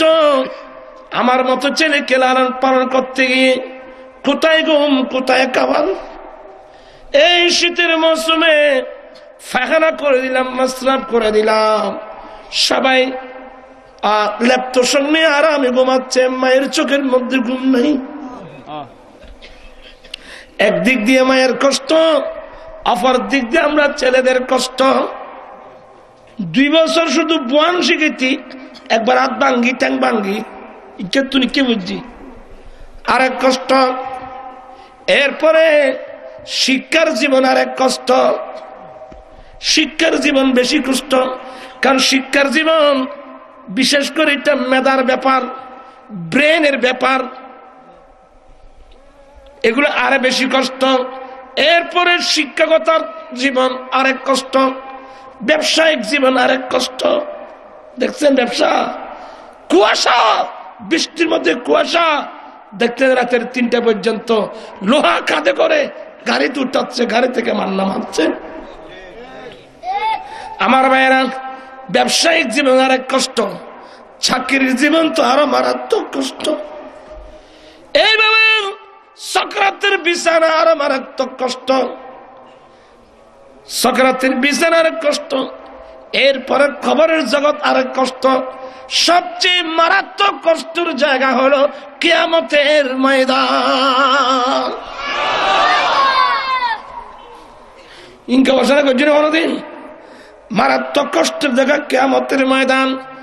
এই কষ্টগুলো করে আল্লাহ রসুলের কারণ মোতাবেক আমরা যদি দুনিয়া থেকে চলে যেতে পারি, এই কষ্ট সহ্য করে, সবর করে, কষ্ট সহ্য করে আল্লাহ কারণ মোতাবেক চলে যখন আমরা কিয়ামতের ময়দান অতিক্রম করব, যেদিন আমার মাহবুব নবী নিজের হাতে জান্নাতের তালা খুলে দেবেন, উম্মত আসো এবার তুই জান্নাতে ঢুক। যখন আপনি কিয়ামতের ময়দান ত্যাগ করে ফুলসিরাত পার হয়ে যখন জান্নাতের মধ্যে ঢুকবা, জান্নাতের মধ্যে ঢুকবেন, এই কপালের চোখে যখন জান্নাত দেখবেন, জান্নাতে ঢোকার সাথে এত হাজার হাজার বছরের কষ্টগুলো এক মুহূর্তে চলে যাবে, আরামের জগতে চলে যেতে পারবো। আমার জীবন মরণ সাজাবো মাদানী রঙে, আমার জীবন মরণ সে রঙে রঙিনে হলে আল্লাহ রসুল থাকবে আমার সঙ্গে। আমার জীবন মরণ আপনি এই গভীরে যখন যাবেন, এই গভীরে যখন চলে যাবেন, আর যারা এই গভীরে চলে গেছে দেখবেন যে রাতটা আরামের জন্য অনেক আউলিয়া ইকরাম ওই আরাম পর্যন্ত ত্যাগ করে দাঁড়িয়ে দাঁড়িয়ে দাঁড়িয়ে দাঁড়িয়ে নামাজ পড়তেছে। পরিশ্রমী হোক, কোরআন হাদিস বুঝবেন না, কবি নজরুলের কথা বুঝেন, দুঃখ যাদের জীবন গড়া তাদের আবার দুঃখ কিসের? দুঃখ যাদের জীবন গড়া তাদের আবার পরিশ্রমী হন। আমি সবাইকে জানা, পরিশ্রমী হন, পরিশ্রমী হন, কর্মী হন, শ্রমিক হন, পরিশ্রমী হন। অলস মানুষের দাম মানুষের কাছেও নাই, আল্লাহর কাছেও নাই। আজকে চীনে চাইনিজ যারা চীনে ইয়ে ইতারা খনিকের বান্ধা খাবায় সদায় রাঁধি রাখি ও তুই খাবো, ওই তার দুগুই, ওই বর্তন আছে, ফেরা আছে, ওই গলস আছে, সামিস আছে, জিয়ান লই বাতা আছে, তরকারি আছে, যাতে জিয়ান মহলে খাগু শীতার নামা দিয়া ইনকাল ইতার পাইল ইনকাল করছে না কোনোদিন। আসলে আমরা অলস, আমরা ঘরে বসে থাকবো, কোনো কাজ করব না। আমি আজকে অনুরোধ জানা, অনেক ছেলে আছে দুবাই শহরে থাকে, সে বলে আমার বাবা আমাকে নিয়ে অনেক কষ্ট করেছে, সেইতে বাবার মায়া করতে আবাদে আর বহুত কষ্ট করছেন, আর কষ্টর দরকার নাই। চেয়ারে বসে থাকবেন, টাইম হলে মসজিদে যাবেন, নামাজ পড়ে এসে তোমার নাতি নেত্যান হলে বউ বউ খেলা খাইবে। তুই ইনকি বইলে দে, তুই ইনকি বইলে দে বাদি ইবের ঘন আছিল না বাদি বইলে চিকু খাম নাই মসজিদ বিটে দাঁড়িয়ে রইল। এটা আম গাছ রুগুই, জাম গাছ রুগুই, কলা গাছ রুগুই, মসজিদ পরিষ্কার করাবো কি মানে কাজত তাইবে কি তাইবে। আপনি কাজে থাকবেন, বসে থাকবেন না, বই তাইলে ফাইব বেড়ামে মতে করে তুমি বই তাইলে বেড়ামে পাইব, আর কাজত তাইলে বেড়ামে তোমার তৈরি পাইত।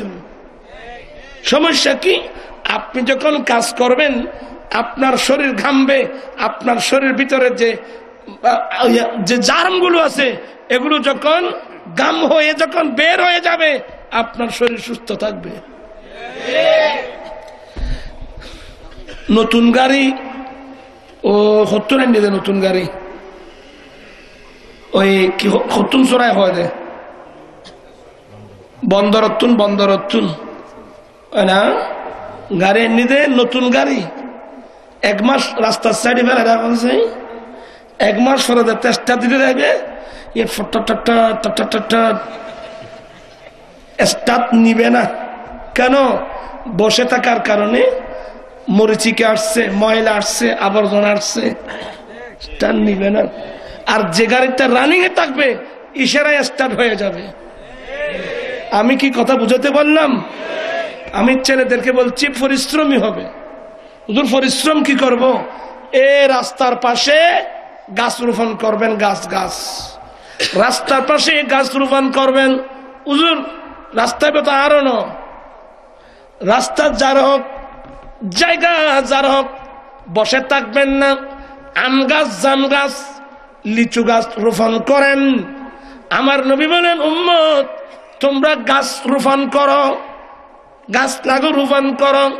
ইয়া রাসূলুল্লাহ, আমি গাছ রোপণ করলাম, আমার গাছে আম ধরল, আমার গাছে জাম ধরল, লিচু ধরল, আমি তো খেতে পারবো না।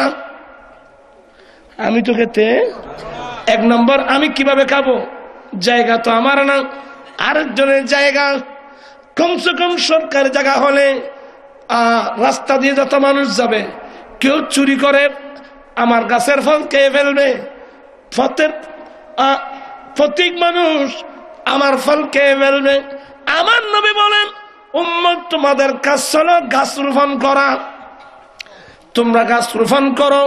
তুমি যে ফ্রুটের গাছ রোপণ করছো, চোর এসে তোমার গাছের ফল চুরি করলো, আও উকিলা কোন বন্ধু বান্ধব তোমার গাছের ফল খেয়ে ফেললো, বাদুরে খেয়ে ফেললো, অন্য কোন মানুষ খেয়ে ফেললো। উম্মত কেউ চুরি করে খাক, কেউ তোমার কাছে কেউ এভাবে খাক, আমার উম্মত মনে রাখবা, তোমার রোপণকৃত গাছের মধ্যে যতগুলো ফল ধরবে, এই ফল চুরি খাবে, অন্য মানুষ খাবে, পশু পাখিরা খাবে, যারাই খাক না কেন, উম্মত মনে রাখবা, সমস্ত ফল ফ্রুট গুলো তোমার আমলনামায় সদকায়ে জারিয়া হিসেবে লেখা হবে। এই নজানিয়ে রে এলে সব আড়াই ফেলাই জানো না, আমলনামা তো ঘুরে যেতে গুই এখান যদি করতে দাও জাগা যারো গুই আয়োগ গাছ রুদি এতন গাছ ধরে তারা খাইব, ঠিক তারা খাইলে গাছি যেতন ভাল খাইব, এগুলো আপনার আমলনামায় সৎকারিয়ে জারিয়ে হিসেবে লেখা হবে। ইয়া তো তোমার গাছ ছাড়ি ফেলো দে, হ্যাঁ গাছ রোপণ করো, এলে বলে দেখো গাছ রোপণ করো, খাস করো। আর গাছ যত বেশি লাগাবেন আমাদের রোগ কমে যাবে। যত গাছপালা বেশি হবে রোগ, কারণ আমাদের শরীর থেকে যে নিঃশ্বাসগুলো পড়তেছে এটা দূষিত বাতাস, এটা গাছের খোরাক, এটা প্রাকৃতিক বাতাসের সাথে মিলে না, এটা গাছের খাবার। যত আপনি গাছ রোপণ করবেন আমাদের দূষিত বাতাসগুলো ওই গাছের খোরাক হয়ে যাবে, ওখানে চলে যাবে, প্রাকৃতিক বাতাস সুন্দর হবে, আমার ভালো লাগবে শরীরের জন্য। আমাদের তো স্টাডি গবেষণা এগুলো কিছু নেই। আসলে কথার নাম লতা, কোত্থেকে আমি কোথায় চলে আসলাম। আসলে তফসির এই ধরনের, এভাবে আমি যদি বলতে যে আপনার সহ্য হয়ে যাবেন। আমি বলতে চাচ্ছি আল্লাহ কোরআনে বলছেন লাকাদ খালাকনাল ইনসানা ফি কাবাদ, আমি মানব জাতিকে সৃষ্টি করেছি কষ্টের ভিতরে, পরিশ্রম করার জন্য, মেহনত করার জন্য। আমার ছেলেদেরকে বলছি তোমরা মেহনত করো, কষ্ট করো, এদিক সেদিক পুরাগুড়ি করবে না, পরিশ্রমী হও। আল্লাহুম্মা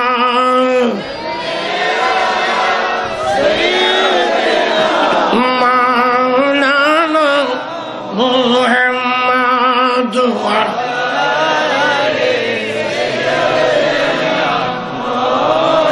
আমি একটু তাড়াতাড়ি বলি।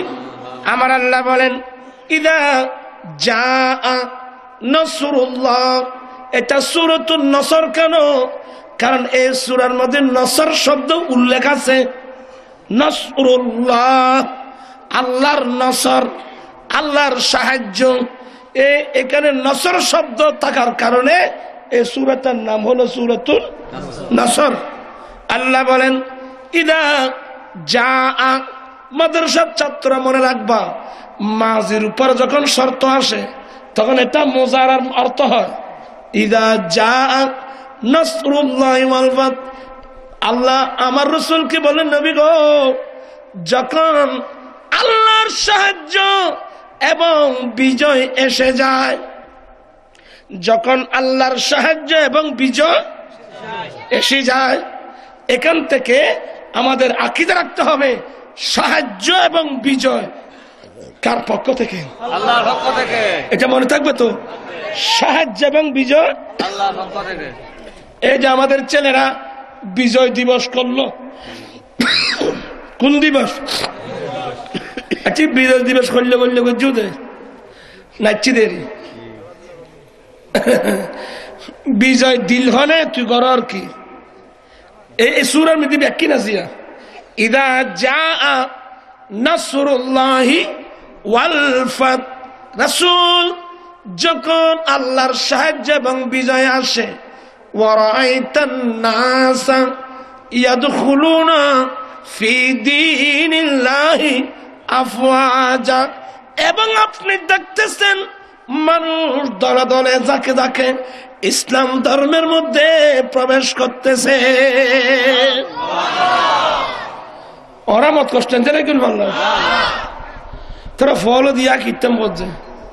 রাসূল আপনি যখন দেখতেছেন আল্লাহর সাহায্য এবং বিজয় আসছে, নবী যখন আল্লাহর সাহায্য এবং বিজয় আসে এবং আপনি দেখবেন যে মানুষ দলে দলে যাকে যাকে ইসলাম ধর্মের মধ্যে প্রবেশ করতেছে, এক তরজমা।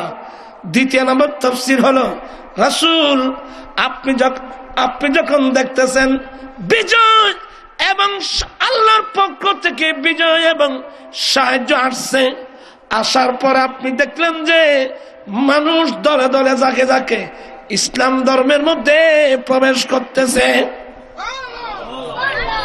আপনি দেখলেন যে এটা বিজয়, মানে এটা মক্কা বিজয়।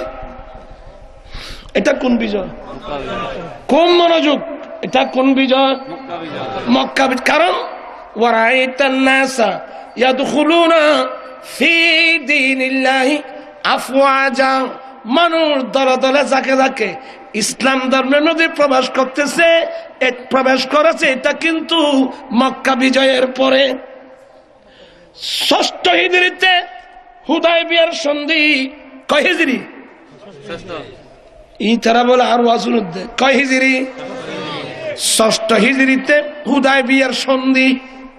হুদায়বিয়ার সন্ধির পরে মাত্র ২ বছরের মাথায় আমার নবী এমন এমন সন্ধি করছেন, মাত্র 2 বছরের মাথায় তো 6ষ্ঠ থেকে 8ম কয় বছর 2 বছর, মাত্র 2 বছরের মাথায় আমার রাসূল 10,000 মুজাহিদিন নিয়ে আমার নবী মক্কায় প্রবেশ করলেন। সেদিন মক্কার বড় বড় শক্তি যত ছিল সবাই নিষ্ক্রিয় হয়ে গেল। আমার নবী 10,000 মুজাহিদিন নিয়ে যখন বিজয় বেশে মক্কা প্রবেশ করলেন, সেদিন মক্কার মানুষের আমার নবীর বিরুদ্ধে করার, আমার নবীকে প্রতিরোধ করার কোনো ক্ষমতা নাই। কিন্তু এখানে একটা আছে, লা উকসিমু বিহাযাল বালাদ ওয়া আনতা হিল্লুম বিহাযাল বালাদ ওয়া আনতা হিল্লুম বিহাযাল বালাদ, মানে তার এক তরজমা হলো রাসূল এই শহরের মধ্যে যুদ্ধ করা আপনার জন্য হালাল করা হয়েছে, এক তরজমা। কারণ আপনার কথা বলছেন কেন? আমার রাসূল ওই মক্কা বিজয়ের দিন আমার নবী খানায়ে কাবার সামনে দাঁড়িয়ে বলছিলেন, এ আমার উম্মত শোনো, ইন্নাল্লাহ হাররামা মক্কাতা, ইন্নাল্লাহ হাররামা মক্কাতা ইয়াওমা খালাকাস সামাওয়াতি ওয়াল আরদা। হে আমার উম্মত, রব্বুল আলামিন যেদিন থেকে 7 আসমান 7 জমিন বানিয়েছেন, ওই দিন থেকে আল্লাহ মক্কাকে হারাম বানিয়েছেন। সুবহানাল্লাহ। বিদায় মক্কার জমিনে যুদ্ধ করা হারাম। কথা বল না কেন? মক্কার জমিনে যুদ্ধ করা হারাম, গাছ কাটা হারাম, বাঁশ কাটা হারাম, শিকার করা হারাম। তাহলে আল্লাহর হেরামের মধ্যে যুদ্ধ করা হারাম। কিন্তু আমার নবীর জন্য আল্লাহ কিছু সময়ের জন্য মক্কার জমিনে যুদ্ধ করার পারমিশন দিয়েছেন। সুবহানাল্লাহ। ইয়া আল্লাহ, অনেক লম্বা আলোচনা চলে আসলাম আমি। আমার নবী 8ম কত হিজরি? 8ম হিজরি। আমার নবী 8ম হিজরিতে বিজয় বেশি মক্কা প্রবেশ করলেন। সেদিনও ছোটখাটো যুদ্ধ হয়েছে। এই যুদ্ধটা শুধু মক্কার হেরামের মধ্যে যুদ্ধটা আল্লাহ আমার নবীর জন্য হালাল করেছেন, আর কারো জন্য হালাল, তাও কিছুক্ষণের জন্য মক্কা বিজয় করা পর্যন্ত যুদ্ধ হালাল করেছেন। কিয়ামত পর্যন্ত ওই হেরামের মধ্যে যুদ্ধ করা হারাম। কিন্তু এই মক্কার হেরামের পবিত্রতা, মদিনার হেরামের পবিত্রতা সর্বপ্রথম যারা নষ্ট করেছে ওরা হলো কমবক্ত জালেম এজিদিরাই 2 হেরামের পবিত্রতা কি করেছিল? নষ্ট করেছিল। আর মক্কার জমিনে যুদ্ধ করা হালাল অল্প সময়ের জন্য। এটা শুধু আমার নবীর জন্য, আর কারোর জন্য না। আমার নবী বিজয় বেশে মক্কা ঢুকলেন। মক্কা ঢুকার পরে আমার নবী প্রথম কাজ হলো আল্লাহর ঘর খানায়ে কাবার ভিতর 1টা না 2টা না 3টা না 360 মূর্তি। ঘর হলো আল্লাহর, দখল হলো মূর্তির। আজকে যারা মিলাদুন নবীর বিরুদ্ধে কথা বলে এদেরকে বলবেন, তোমরা কোন খানায়ে কাবা নামাজ পড়তেছ? খানায়ে কাবা তো মূর্তি খানা আছিল। মূর্তি তুফসের গজ্জলে দিনে না আর নবী গজ্জল দে মিলাদুন নবী বাদাত করতে ব্যাকল মুলুই। আমার নবী নিজের হাতে ফাওড়া নিয়ে আল্লাহর ঘরের ভিতর ঢুকে মূর্তিগুলো ভাঙতেছে নিজের হাতে আল্লাহর ঘর খানায়ে কাবা পরিষ্কার করতেছেন। মূর্তিগুলো ভেঙে ভেঙে উগদুয়ে না 300, ও আল্লাহ 360 মূর্তি। লাত মানাত উজ্জা হুবল উদ্দা আসাম নাইলা 360 মূর্তি। আমার নবী নিজের হাতে মূর্তিগুলো ভেঙে ভেঙে আল্লাহর ঘর পরিষ্কার করছেন। আমার ভাইরা, আবু জেহেল যে মূর্তির পূজা করত ওই মূর্তির নাম হুবল। এই হুবল মূর্তি অনেক উপরে। আমার নবী অন্য মূর্তিগুলো ভাঙলেন। হুবল মূর্তি একটু পরে, আমার নবী করতে পারছে না। এবার আমার নবী চিন্তা করলেন, নবী তো উঠতে হয় না, নবী তো জুবানে বললে তো চলে আসতে পারে, চলে আসবে। হ্যাঁ, আমার নবী চিন্তা করলেন যে আমার যদি আমজাদ ইব্রাহিম আলাইহিস সালাম আল্লাহর ঘর ওয়াল নির্মাণ করার সময় ওয়াল যতর উপর ওঠে, আমার যদি আমজাদ ইব্রাহিম আলাইহিস সালাম মাকাম ইব্রাহিম আসছেন ওনার জন্য, এটা কিসের মতো? স্প্রিং এর মতো, সিঁড়ির মতো, লিফট যতখানে একবার ওয়াল উপরে যায়, এটা স্প্রিং এর মতো উপরের দিকে থাকতে। তা আমার নবী চিন্তা করলেন, উনি তো খলিলুল্লাহ, উনি সিঁড়ির উপর দাঁড়িয়ে আল্লাহর ঘর ওয়াল নির্মাণ করছেন, আল্লাহ তো আমাকে হাবিবুল্লাহ বানিয়েছেন। আমি আল্লাহর ঘর খানে একবার মূর্তিগুলো নিজের হাতে তো ভাঙলাম, এখন একটা হুবল মূর্তি উপরে, এটাকে ভাঙার জন্য আমি কি সিঁড়ি ব্যবহার করব? আমার নবী বলেন, না, আমি সিঁড়ি ব্যবহার করব না। এই মূর্তি আল্লাহর ঘর পরিষ্কার করার জন্য আমি রাসূল নিজে সিঁড়ি হয়ে যাব। আল্লাহু আকবার। আমি নিজে সিঁড়ি হয়ে যাব। আলী, লাব্বাইক ইয়া রাসূল, আসো, তুমি আমি নবীর 2 কাঁধে উঠো। আলী, তুমি আমার 2 কাঁধে দাঁড়িয়ে এই হুবল মূর্তিতে ভাঙো। মাওলা আলী কাঁধে উঠলেন, নবী গো, আপনার কাঁধে কিভাবে আমি ফা রাখবো? আপনার এ আলী, আমার নির্দেশ, তুমি আমার কাঁধে উঠো, তুমি আমার কাঁধে উঠো, আমি সিঁড়ি হলাম, তুমি আমার কাঁধে উঠে মূর্তিতে ভাঙো। আমার রাসূল কি করে? আল্লাহর ঘর খানে কাবা পরিষ্কার করলেন। এখন তো মসজিদে ঝাড়ু দেওয়ারও কোনো লোক নাই। হঠাৎ কোন সময় মুয়াজ্জিন সাহেব মসজিদে ঝাড়ু না দিয়ে কোথায় গেলে আমরা রাগান্বিত হয়ে, কিন্তু আর সরি না, মুসলিম জানি গেই ধরে সরিয়ান গেই। এই দেশত খন পয়সা আলা মানুষ দেয় মসজিদ ঝাড়ু দিতে, মসজিদ আদান দিতে, আর বড় পয়সা আলা মানুষ। তুই ইব্রাহিম আলাইহিস সালাম তুন কাবিল বেড়ো ইউদের وَأَعِدْنَا إِلَى إِبْرَاهِيمَ وَإِسْمَاعِيلَ أَنْ طَهِّرَا بَيْتِيَ لِلطَّائِفِينَ وَالْعَاكِفِينَ وَالرُّكَّعِ السُّجُودِ। আল্লাহ বলেন, আমি ইব্রাহিম আর ইসমাইলের সাথে আমি অঙ্গীকার করেছি, বা এরা আমার সাথে অঙ্গীকার করেছে, আমি তাদেরকে দায়িত্ব দিয়েছি, তোমাদের দায়িত্ব দিলাম, আমার সাথে তোমরা ইকরার করো, অঙ্গীকার করো, তোমরা দুজনেই আমার ঘরকে তোমরা পরিষ্কার রাখবা। আমার ঘরকে কি করবা? পরিষ্কার জন্যে। লিত্তাইফিন, পৃথিবীর প্রত্যন্ত অঞ্চল থেকে তাওয়াফ করার জন্য যারা আসবে, কেউ তাওয়াফ করার জন্য আসবে, কেউ রুকু করবে, কেউ সিজদা করবে, কেউ ইতিকাফ নেবে, এরা যেন আমার ঘরের মধ্যে এসে পবিত্র অবস্থায় এরা যেন নির্দ্বিধায় তাওয়াফ করতে পারে, নামাজ পড়তে পারে, ইতিকাফ নিতে পারে। ইব্রাহিম ও ইসমাইল, এই দায়িত্বটা তোমরা দুজনকে দিলাম, তোমরা আমার ঘরকে পরিষ্কার রাখবা।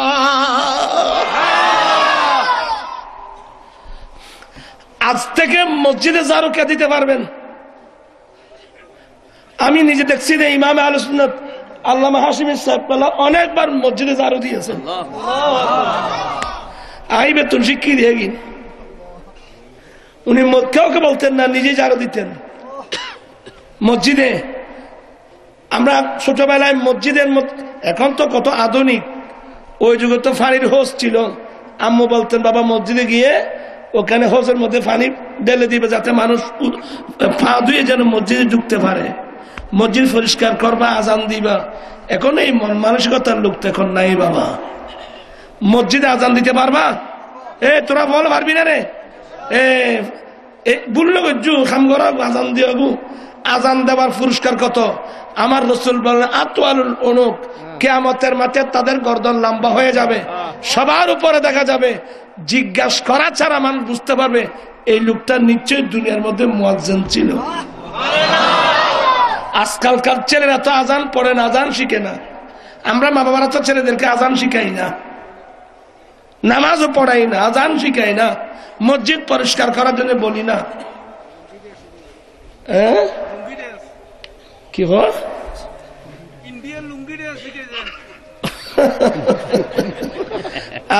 ব্যাগিং করি বলে তোরা কি করবি, তোরা আল্লাহ রাখিয়ে দিয়ে জি জানি তো। এখন তো মুসলমানের ঘর এক একটা সিনেমার হল, বাংলা ফিল্ম না Hindi film, Hindi film Bangla film না। আল্লাহর কাছে ফারাত চাই, আজিয়ে তুলে তুই সিনেমা কোনো কোনো না চাইতে পারবি, চাই ফুয়া অন্য কোনো না চাবি, আল্লাহ তুলে বাধা করছে চাই চাই আছে এটা বহুত ধরে ন তোলে তোমার বলে আজ থেকে আমরা কোনো ফিল্ম দেখবো না, বলে আজ থেকে আমরা কোন ফিল্ম, আমার জীবন মরণ সাজাবো মাদানী রঙে, আমার জীবন মরণ সেই রঙে রঙে হলে আল্লাহ রাসূল থাকবে আমার সঙ্গে, আমার জীবন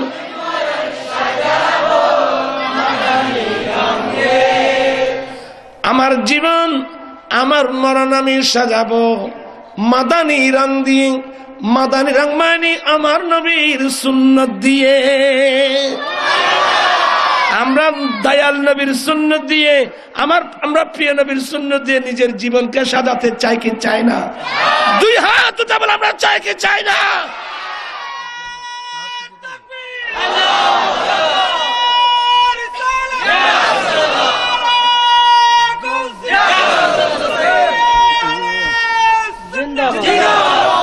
আমরা নবীর সুন্নাত দিয়ে নিজের জীবনকে সাজাতে চাই কি চাই না? তো নবীর জীবনকে যদি সাজাতে পারেন আপনি কোনোদিন সিনেমা দেখতে পারবেন না। ও ফলের হদ্দিবাজি সেডিংকে কথা না হইলে বুঝতে না, এ দুনো চোখ খনে দিয়ে দেয়। মহিলারাও নিচ্ছে আমার ওয়াজ শুনতেছেন, আমি মা বোনদের কাছে জিজ্ঞাসা করছি, এই যে দুই চক্ষু, যে চক্ষু দিয়ে সিনেমা দেখতেছেন রাত্র দিন, এই দুই চক্ষু কে দিয়েছেন? আমি একটা কথা অনেক জায়গায় বলছি, 76-এ আমি যখন সুবহানী আলিয়া মাদ্রাসার ছাত্র, 76-এ তখন বিশ্ব রুট ছিল না, তখন রৌজানের গাড়ি, রাঙ্গামাটির গাড়ি, তারপর নাজিরহাটের গাড়ি, খাগড়াছড়ির গাড়ি, ওই যে কালুঘাটের গাড়ি, সব গাড়িগুলো যেত চকবাজার অলিহাম মসজিদের সামনে দিয়ে। কথা বুঝতে পারছেন? তো যখন ওখানে গাড়ি থামতো, ওখানে একজন অন্ধ ছিল, অন্ধ এখনো তার কথা আমার মনে পড়ে। সেই বলতো, আমি অন্ধ কুফালি মন্দ আপনাদেরকে জানাই, আমার মতন ফোরা কুফাল এই সংসার। সে এমন ভাবে বলতো, আমরা ছোট ছেলে হলেও আমাদের চক্ষু দিয়ে পানি আসতো। হায় আল্লাহ, আমরা গাড়িতে বসে বলছে মনে মনে চিন্তা করতে, হায় আল্লাহ তুমি তো ইচ্ছা করলে তার মতো আমাকে তো অন্ধ বানাতে পারতে। এটা আর বোধ তো শেখা ফেলি, আর গরিব ফারাতে বসে আছে না, 5 ফাইয়ে 10 ফাইয়ে 4 লাস্ট, এগুলা সব দিয়ে দিতেন। আমি ছোটবেলা থেকে এভাবেই ছিলাম। তার কথা সবসময় আমার মনে পড়ে। অনেক সময় এই যে ছেলেরা সিনেমা ওগেরা দেখে, তার কথা মনে পড়ে। আমার ভাইরা, আল্লাহ ইচ্ছা করলে তো তার মতো আমাকে তো অন্ধ বানাতে পারতো। খোদাই না করো, যদি আল্লাহ আমাদেরকে অন্ধ বানাতো, তখন সিনেমা চাতে আর বসে কোন সিনেমা দেখতে তুমি আমাকে বলো তো? অতএব নিয়ামত হলো আল্লাহ। টুপি দিয়েছ মাথায়, জুতা ফরস পায়ে। কেন? কোম্পানি টুপি বানিয়েছেন মাথায় দেওয়ার জন্যে, জুতা বানিয়েছেন পায়ে দেওয়ার জন্যে। দুনিয়ার একটা কোম্পানি টুপি বানালো মাথায় দেওয়ার জন্যে, জুতা বানালো পায়ে দেওয়ার জন্যে। আজ পর্যন্ত পৃথিবীর কোনো পাগল পর্যন্ত পায়ের জুতা মাথায় দেয় নাই, মাথার টুপি পায়ে রাখে নাই। প্রত্যেকটা কিছু আপন আপন কাজে ব্যবহার হচ্ছে। কিন্তু বন্ধুরা আমার, আল্লাহ আমাদের যে দুই চোখ দিয়েছেন সিনেমা দেখার জন্য, আজীব মামলা। আমার আশ্চর্য, বেশি ওয়াজ লাগে না, জ্ঞানী মানুষের জন্য অল্প ওয়াজে যথেষ্ট। আমি অত্যন্ত, আল্লাহ যদি কিয়ামতের মাঠে জিজ্ঞাসা করে, বান্দা আমি যে দয়া করে তোকে চোখ দিয়েছিলাম সিনেমা দেখার জন্য, আমরা কোন উত্তর দিতে পারবো? সিনেমা না দেখলে কি সমস্যা আমাকে বলেন তো? তোরা ফল না চাইলে আর তোর সিনেমা না চাই, আর ফল তুই না যা, তোমার থেকে সিনেমা জন ফরত দে। আর এটা তিন বেড়াম, এটা কি ওয়াজ করছি, এটা সুরের নসরত তফসিল কিলে দিয়ে যার হচ্ছে কি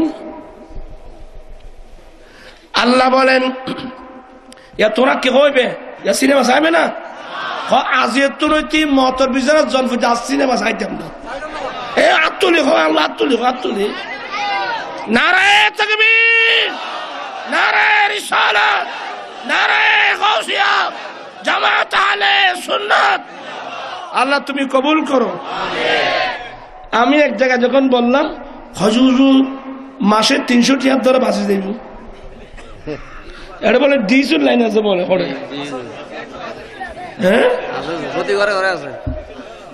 এদিনে রাঙ্গুনিয়ে ফুয়াজিও আর গাড়ি ব্যাঙ্গিল ফেফারত পাইলে না, ফুয়াজিনে রাতে বেডিকেট দি আর গাড়ি ব্যাঙ্গিল আর ইয়া গজিল ফুয়াইন। তো আমি মামলা করছিলাম, ফুয়া গোনাইয়ের খাতা শুরু করছি, খানতি খানতি খানতি খানতি আই তো মাপ করে দেখছে যাত্রার মাপ করে দি। এ ফুয়াইন হ্যান ভক্ত গিয়ে দে আর ওয়াজিন উনি উনি এদিনে তাই ডিসেন লাইন ব্যাগ হারে দি ইয়ার কাছে মামলা এসে কথা তনের ফলে তারা ডিসেন নাই দি অবাধ্য খোলা দি ওদিন আর ওয়া শুনি করছে না। তাহলে চাই চাই চাই তারা ডাকাই, তারা কিনলে বন্ধ করলো আমি জানি চাই ডিস এনে হইতে লাগবে না, এর ডিসিনটিনে শেষ করে দিতে না মুসলমান আর বালা ব্যবহার করে জানলে তো বালা আছেন কথা না জানেন। আজ আমেরিকা ইউরোপুর উলঙ্গ ফিল্ম গুলো আজ মুসলমানের ঘরে ঘরে হচ্ছে না।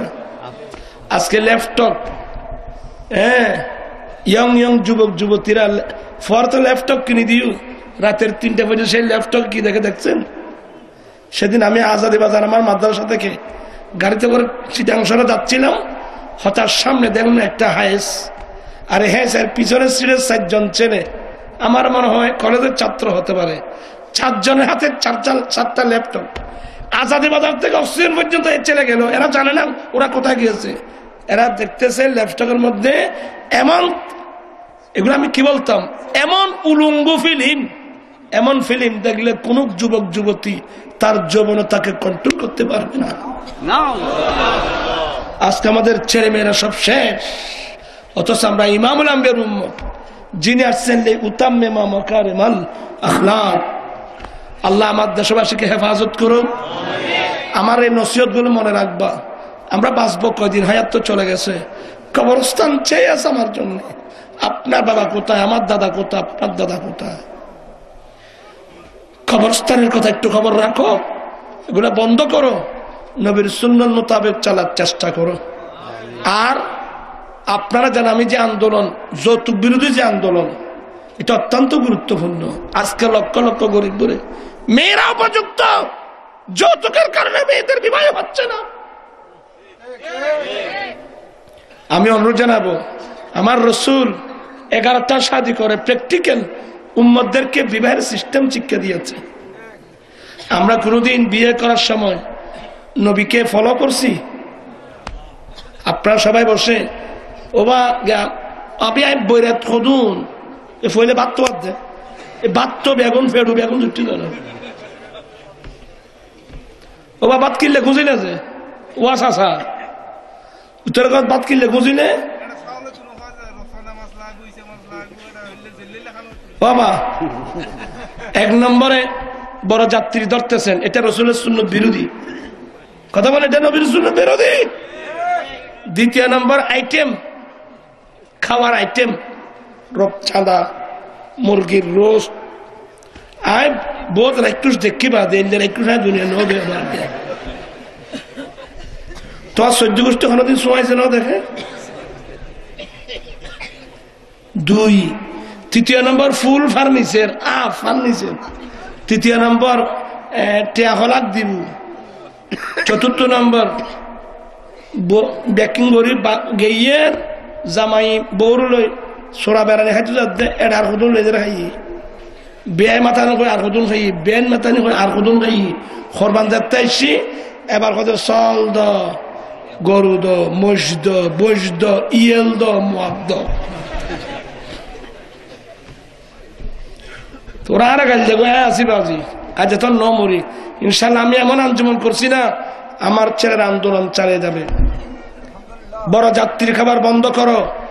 খানা আছে, খানা খাওয়াবে। যে ছেলেটা বিয়ে করলো ওই ছেলে আমার রসুল বলছেন আউলিম ওয়ালাও কানা বেশাতিন, উম্মত তুমি বিয়ে করছো একটা ছাগল জবাই করা হলেও মানুষকে অলিমা খানা দাও। কসম করে বলেন এই নবীর এই সুন্নতটা আমাদের সমাজের মধ্যে আছে? কমপ্লিট নবীর সুন্নত বন্ধ হয়ে গিয়ে ব্যাকুল হরমাতে খাইতাম গেছি। আয় নিজেও নিদি মাই ভাগ্য হচ্ছে খদে বাদে আর গরিব মানুষ মাগে যাসি হইল হরমান যাত্রা সে বিয়ারে বাড়ি চল গদিয়ার না করেন না নদীরই তো আর মাইয়ের নন রাখতো নো এক কথা হুদ গড় গোস্ত ইজে ফেলাইব। আসলে মাইয়ে ফল এ ফেটকানির দ্বারাই আজ মাইয়ে ফল অষ্টহাত দেয়। মাইয়ে ফল কথাই বললে হইতে নি কেন বিশ্রী হইতে না হতুন ফোন নির্মাই ভাগ্য আইনুস খড়গ্য সল খড়গ্য পুরো তো ফোন নির্মাই বা তুই না সল আজ পুরো তুই না বই নীতিতে বই নিল এ মাই ফল এ ফেটকানির দ্বারাই আদে মাই ফল ওর বাড়ি যা কষ্ট হয় হজ্জা আসা না তোরা সব তাই দূরজি আয়া বাজি। আজকে 6 বছরের আন্দোলনের ফসল আলহামদুলিল্লাহ। হাজার হাজার ছেলে অলরেডি যৌতুক ছাড়া বিয়ে করতেছে। হাজার হাজার ছেলে এখন যৌতুক ছাড়া বিয়ে করার শপথ নিয়েছে। আসুন আমরা বিয়ে করব, মেয়ে বিয়ে দিব রসুল পাকের সুন্নত মোতাবেক।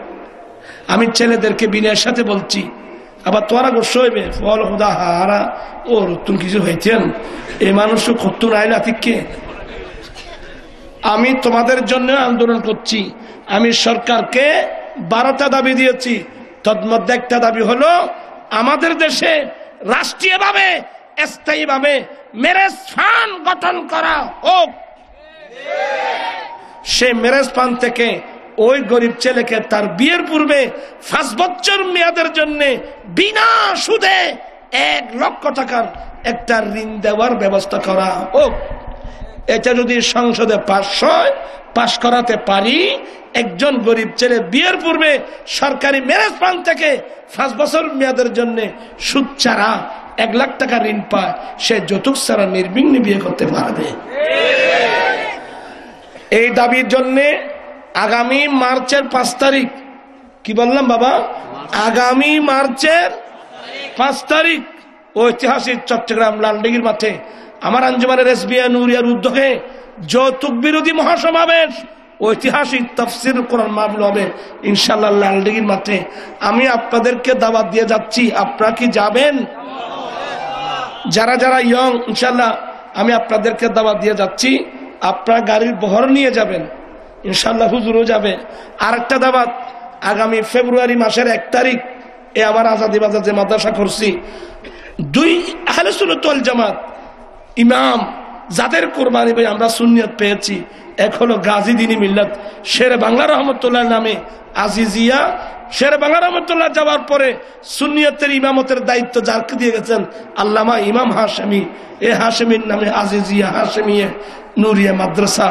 এই মাদ্রাসার সভা আগামী ফেব্রুয়ারি মাসের 1 তারিখ আপনাদেরকে দাওয়াত দিচ্ছি। আপনারা সদল বলে যাবেন মাদ্রাসার সবার মধ্যে। আমি অনুরোধ জানালাম, আপনারা কি মনে কষ্ট নিচ্ছেন?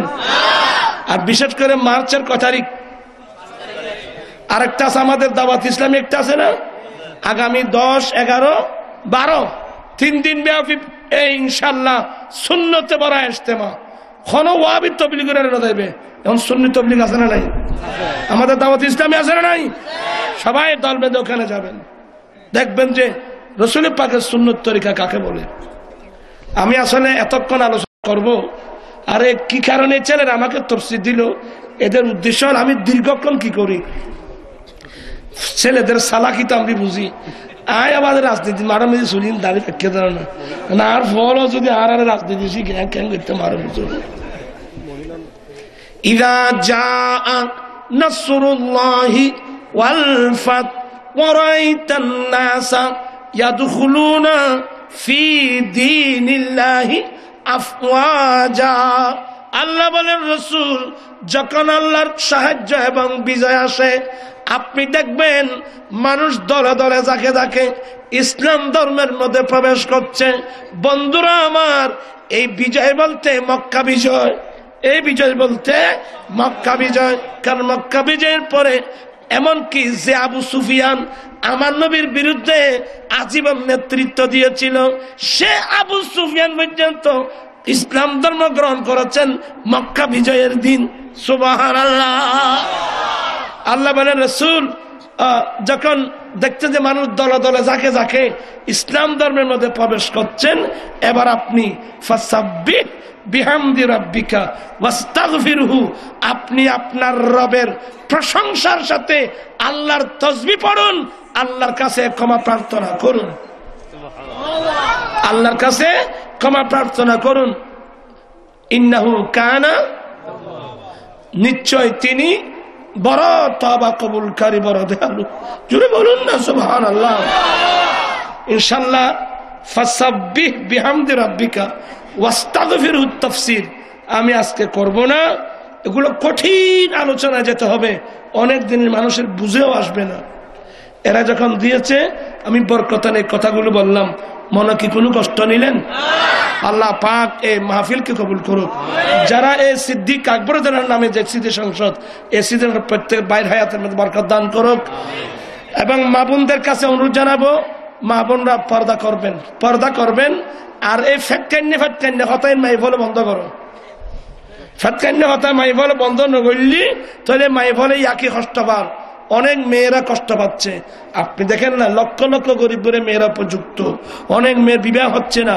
আর অনেক মেয়ের স্বামীর ঘরে গিয়ে লাঞ্ছনার শিকার হচ্ছে ঠিক কিনা ভাইয়েরা আমার আমি অত্যন্ত বিনয়ের সাথে অনুরোধ জানাবো আরেকটা মাসলা স্বামীর উপর স্ত্রীর কি কি অধিকার বিয়ে করার আগে এই অধিকারগুলো জানতে হবে বিয়ে করার আগে স্ত্রীর অধিকার সম্পর্কে জানতে হবে আর মেয়েদেরকে বলে যাচ্ছি স্বামী নেওয়ার আগে স্বামীর হক সম্পর্কে আপনাকে জানতে হবে আমরা এমন যুগে আসলাম স্বামী জানে না স্ত্রীর কি অধিকার স্ত্রীরাও জানে না স্বামীর অধিকার এর জন্য আমি অনুরোধ জানাবো প্যাকেজ নাটক ব্যান্ড শো ডিজে যেগুলো আমাদের দেশে হচ্ছে এগুলো মারাত্মক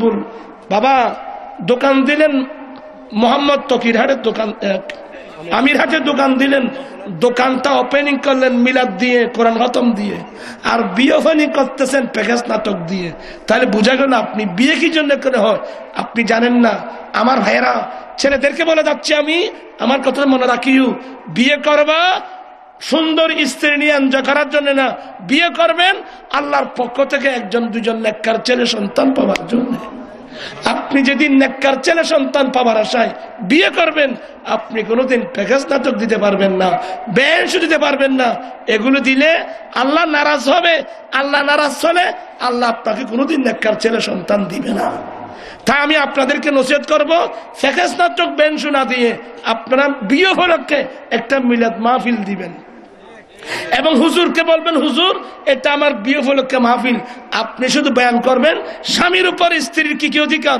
স্ত্রীর উপর স্বামীর কি কি অধিকার আমি কথা বুঝাতে পারলাম এরপরে নাত রসুল দিবেন এই আহ্বান জানিয়ে সবার সুস্বাস্থ্য উন্নতি মঙ্গল কামনা করে আজকের মতো আমি বিদায় নিচ্ছি ওয়া আখিরু দাওয়ানা আনিল হামদুলিল্লাহ।